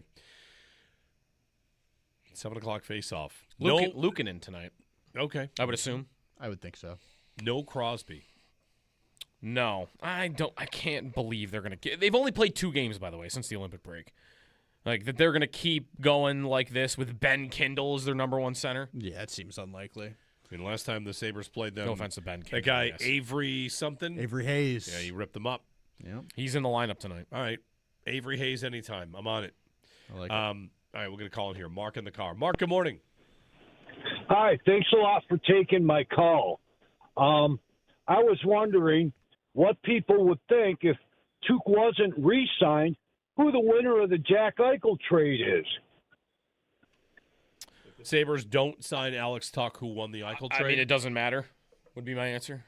Yeah, it doesn't matter. Vegas won the Jack Eichel trade. He won the cup. For sure. Yeah. Sabres got to. He's the best player in the trade. To win that trade, you would have needed Peyton Krebs to become like Danny Briere. Or even. Or you needed. Well, I guess Ostlund is a part of that trade, and like that's. I'm not saying the Sabres got nothing out of it, but you are not going to get a player of Eichel's caliber. So yeah, if Tuch leaves, then okay, you got 5 good years out of him, and Krebs has been a role player, and I got Noah Ostlund who might be good for me for a long time. So you didn't get nothing, but you did not win that trade. You win that trade if you win the cup and Ostlund is the Conn Smythe winner someday. That's how you win the trade. That and that alone. And even then, it's even, isn't it? It's over. Like the idea of it's even. It's over. You can't win a trade 17 years later, can you? You can just here's your test. Did the Sabres win the O'Reilly trade? Well, no. Then no. Because here's whatever. Can both teams win a trade? I guess the answer to that is yes. Okay. The Blues won the Stanley Cup immediately. Yeah. And he won the Conn Smythe. Yes. Tage also is, one of the best players in the league, and sure. O'Reilly's been gone for 4 years. How long has he been gone? A long time. Gone in St. Louis. I mean. Yeah. He's been gone for a few years. He's gone a long time from here. That's the same kind of thing. Like, well, does Kevin Adams deserve credit for this team? Like, well, in year 6, he put together a roster that's finally put together some nice games. I don't know. There should be a statute of limitations. Thanks for the phone call. Thanks, Mark. 803-0550, 1-888-550-2550. One thing I've learned this morning is people are not yet ready for low-risk, high-reward season. Low-risk, high-reward? Low-risk, high-reward season. That comes after the draft. I tweeted this morning, we're about to enter low-risk, high-reward season. Darnell Mooney might be an idea for me for low-risk, high-reward season. He was hurt a lot last year, and when he's healthy, he is good. I like Darnell Mooney. I think he's a good receiver and the kind of receiver that I would have loved the Bills to have had in the last 3 years, but they don't. Like, Mooney has speed. He gets open. He goes vertical. So I simply posted, we're about to enter low-risk, high-reward season. Mooney would be a good idea for that. Low-risk, high-reward season. That's Elijah Moore signings. That's Chase Claypool. That's when you should really expect nothing, but you get to say, God, it's a low-risk, high-reward idea. Mm-hmm. I think Mooney could be on the list of low-risk, high-rewards for a lot of teams. Maybe he gets paid before that. I don't know. But he was hurt a lot last year. Yeah. He's good. I want to include additional risk, though, from where that normally is talked about. Where, okay, what's he going to sign for? Like, will he sign the Elijah Moore deal? 1 year, $5 million? Like, is that his market now? Maybe. Okay. If it's that deal, then that's exactly how it'll be labeled. 1 year, $5 million. Low risk, no high risk. Look at the money. I will say that the bigger risk to me is he's filling one of my receiver spots. That I only have so much room to change that position this offseason. How many new receivers are you going to get? 3? I have no idea. And the risk to me wouldn't even be about the money. It would be, the risk is he's one of my guys that I brought in to change that group. And what that means is I can't do something different. And for that, I would want that to work. Look what happened with Elijah Moore. Elijah Moore, the money wasn't a risk. The risk was you planned on him helping your offense, and then he didn't, and you were left looking for somebody else that wasn't on the team in the middle of the season. That's your risk. I'm not saying, by the way, I don't like the Mooney idea. I do like the Mooney idea. I think he's the type of receiver they don't really have. And, right, if I can get him off a down year where he was injured, then I would totally be into that. Like Especially if it's like a low end 1 year Yeah. or a 1 year I'm deal. talking like post-draft. He didn't find any landing spots because there are injury concerns. You know, the Bills do this a million times with Andy Isabella. Like, right. This guy is an actual receiver that can get open in the league when he's healthy. I'm talking plan Q, guys. Relax. Don't write it, oh, should he be our number one? No. They should draft one. They should sign one. They should draft a second one. And then if you get all the way to, May, like, you know what's 1 year, $2 million. That's what I mean, though. I'm saying, like, that's for that low money, risk, that's low risk, high reward season. Because I'd like to say that there are going to be at least 3 receivers that are not on this team right now that will be on their final roster. And if you told me that Darnell Mooney is one of the 3, I'd be okay with that. I would like one to be a significant draft asset. But if I'm going to have 3 new receivers and Mooney is one of them, I think that's fine. But if they go sign, Nick Westbrook-Akine as one of the 3 guys that are going to come in, like, to me, low risk. He's making $1 million. No, my risk is I just filled one of my 3 available spots with Nick Westbrook-Akine or Tylan Wallace or Van Jefferson. Like, there are free agents they would sign. I would say, yeah, I'm not into that. Yeah, Van Jefferson. Guys that would be projected to make the roster, fill a spot for me, but just are not going to be expected to do anything for you on offense. Mooney, I would expect, would help you. If he's healthy. He, though, would also fall into this bucket of, all right, Joe Brady, you have had for 3 years these middle-of-the-road receivers that get 500 to 700 yards a year, and they come here and their production craters. Is that going to happen with Mooney, too? Or are you going to actually get the most out of him? That'd be my question. Yeah, it'll be our question with any receiver. That kind of gets to the root of what we said earlier. Like, do they have room for a 140-target guy? If they were to trade up for Jordan Tyson, they interviewed Jordan Tyson at the Combine, and we just saw they had a top 30 visit with Chris Bell, Louisville receiver, ACL. Like, you're getting that guy off an injury. Yep. I'm not so sure how much I love that idea unless it's round 4. All right, let's play that out as a scenario. They don't sign Dobbs. They don't go after Pierce. They don't sign Mike Evans. Their offseason is what's the least they could invest at the receiver position where you feel like that's acceptable? They go 2nd-round receiver, 4th-round Chris Bell, and Darnell Mooney. Is that enough? Who's the 2nd-round receiver? You could pick whoever you want. Make it your guy.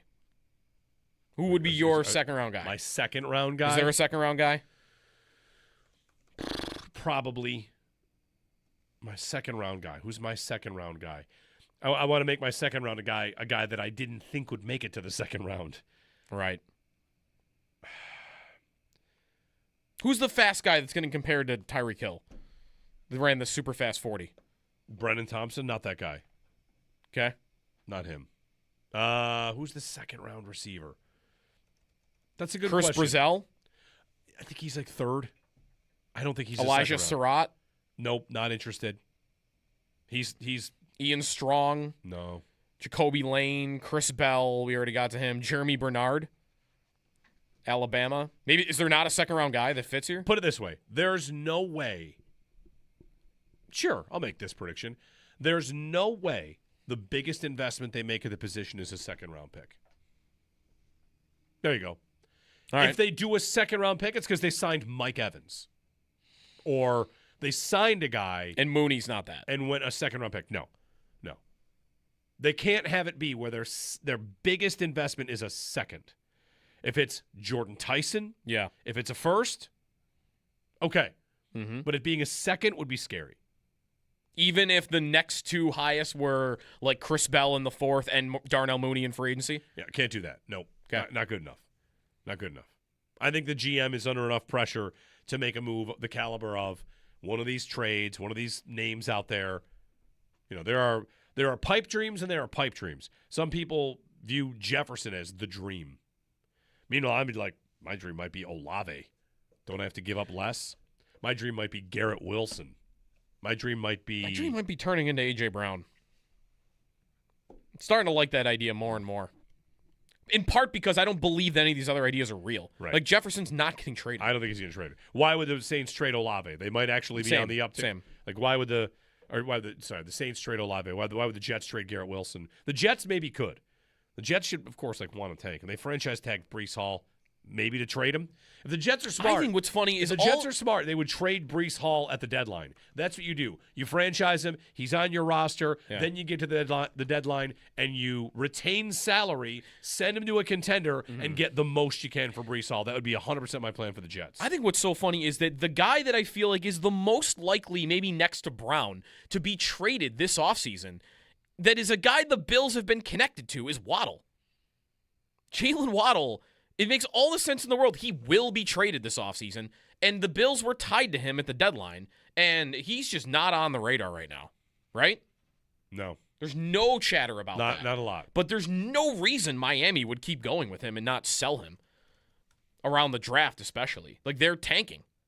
They're tearing it down. He's 27. They're not going to keep going with that. And he is next to Brown. Like if I told you he was getting traded this offseason, is he the second best receiver that would get moved? The third? Like he's on the top of the list. You mentioned Elijah Surratt. Maybe. Might be a right idea in the second He round. Probably would get drafted in the second round. That's about a second round guy. Yeah. Surratt, Bell, and Mooney. Not enough? No. Okay. You can't have it where their biggest investment is a second-round pick. I don't think the GM will go that low. 803-0550. Extendo Sports coming up. Colton Parayko watch not delivering for us this morning, but keep it tuned here on WGR.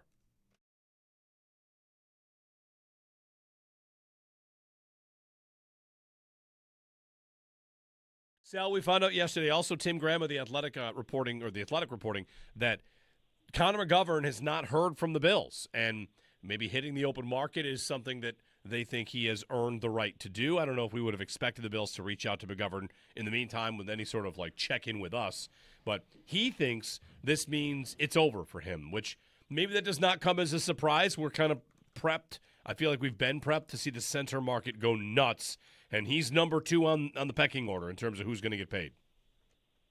Yeah, and listen, it's not a surprise, and it hasn't been a surprise that the Bills most likely would have to move on. I think it's been kind of almost a fait accompli for him and David Edwards, given their price tags and given the fact the Bills have backups that I think they at least have felt that they're ready. And, hey, this is why you draft and why you develop. And, Cedric Van Pran-Granger at center for Connor McGovern specifically, Alec Anderson at guard, who they already, re-signed with David Edwards. They could go out there and they could still, sign somebody who's a little bit, between that, right? Like a little bit more expensive and more experienced, but not making as much money. But those guys blocking for the league's leading rusher and the Buffalo Bills offense that, has scored as much as they have in the last few years and starting, and they've earned themselves a lot of money. And I think it's always been the case that the Bills were going to have to move on. The fact that, Tim reported that Connor McGovern hasn't even heard from the Bills, it just goes to show, I guess, that they've kind of made that decision already now. Doesn't mean they can't call them up today or tomorrow. March 9th is when they can start talking to other free agents if they have any idea to, bring in any experience they want. And maybe it doesn't go their way. I know Connor McGovern loves Buffalo and he loves being here. But it just feels like the team has made their decision at this point. It doesn't mean they can't revisit that decision. But you're probably looking at a new center, I'm guessing, as we sit here right now, that's Cedric Van Pran-Granger, but it doesn't have to be.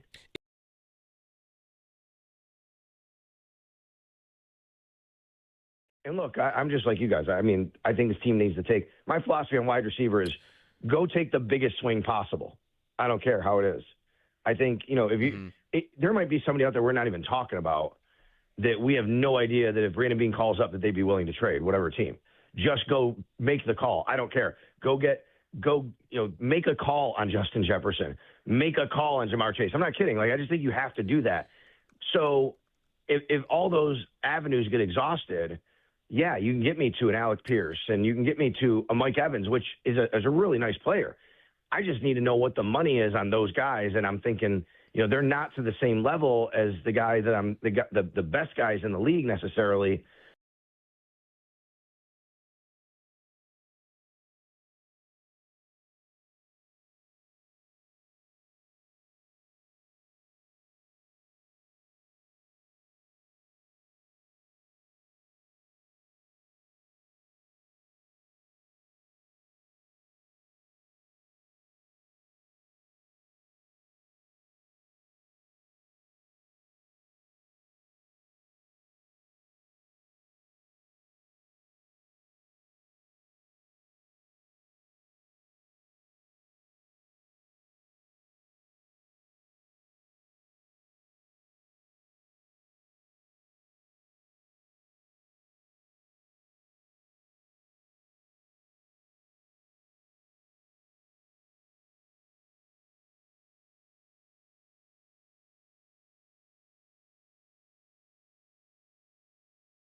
Caller 5 right now at 716-221-4WGR wins a 4-pack of tickets to Plantasia Garden and Landscape Show. Hamburg Fairgrounds, Thursday, March 12th through Sunday, March 15th. Kids 12 and under are free. Plantasia produced by Plant Western New York, and you can get your tickets at plantasia.com, sponsor of spring. Sabres and Penguins tonight. 98% to make the playoffs at Evolving Hockey for the Sabres.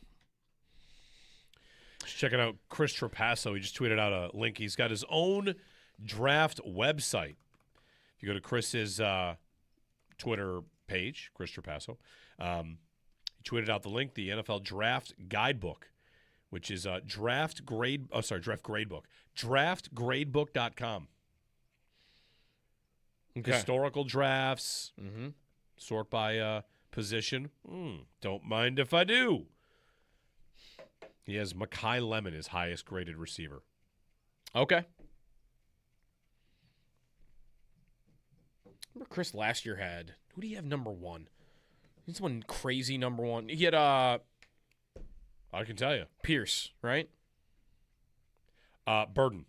Oh, well, receiver. Yeah, I thought he had Pierce as like James Pierce. James Pierce like was his number was one prospect. That's right. which was legit. I mean, the Falcons clearly agreed with that because they traded a first-round pick but for of course, like the character there were big flaws there. Yeah. I love what the Rams did yesterday. I would bet them to win the Super Bowl right now. That would be my bet. The Rams? Yeah.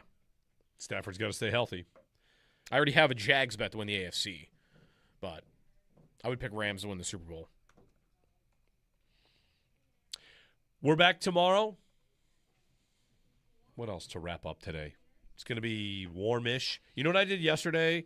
This is me attempting to move things along in the old snow melting department. I went into my backyard and I started shoveling the snow into the sunlight. I did the same thing. Awesome. That's so fun. I did my front lawn. Like, it was one big pile because it's been piling up from the driveway. And it was still sitting there. Like, I'm just going to spread it out. Yeah. I spread it out over the whole lawn. Yeah. I broke up most of it melted. I broke a bunch of ice jams and just shoved it into the part of the driveway that gets the sun. And then I started doing it in the yard too. Like, what's this? Yeah. This guy back there just moving the snow to other pieces. Like, yeah. Yes, I'm so desperate to not see it anymore that I spent 30 minutes moving snow into sunlight. I also noticed, and this has been the case, but I noticed that for the first time yesterday walking the dog that, oh, wait a minute. I'm glad I'm on my side of the street because everyone over here, like the snow's almost already gone. The other side of the street, because the houses are blocking the sun, it's like it snowed yesterday. Like you look across the street, I'm staring at big mountains of snow, and on our side there's nothing. Well, we're almost through it. Somebody tell Colton Parayko it's winter's over, man. Is it? This is where a weather person's going to text me like there's a cold snap coming. When I see 67 in one of the next couple of days, I'm declaring it over. Can't be winter if it's 67. It's impossible. Parayko Watch continues. We're back tomorrow for NHL trade deadline day. Maybe some movement in the NFL as well. Had a couple of trades go through yesterday, so it's a busy time. Go Sabres. We'll be back tomorrow, 6 a.m. here on WGR.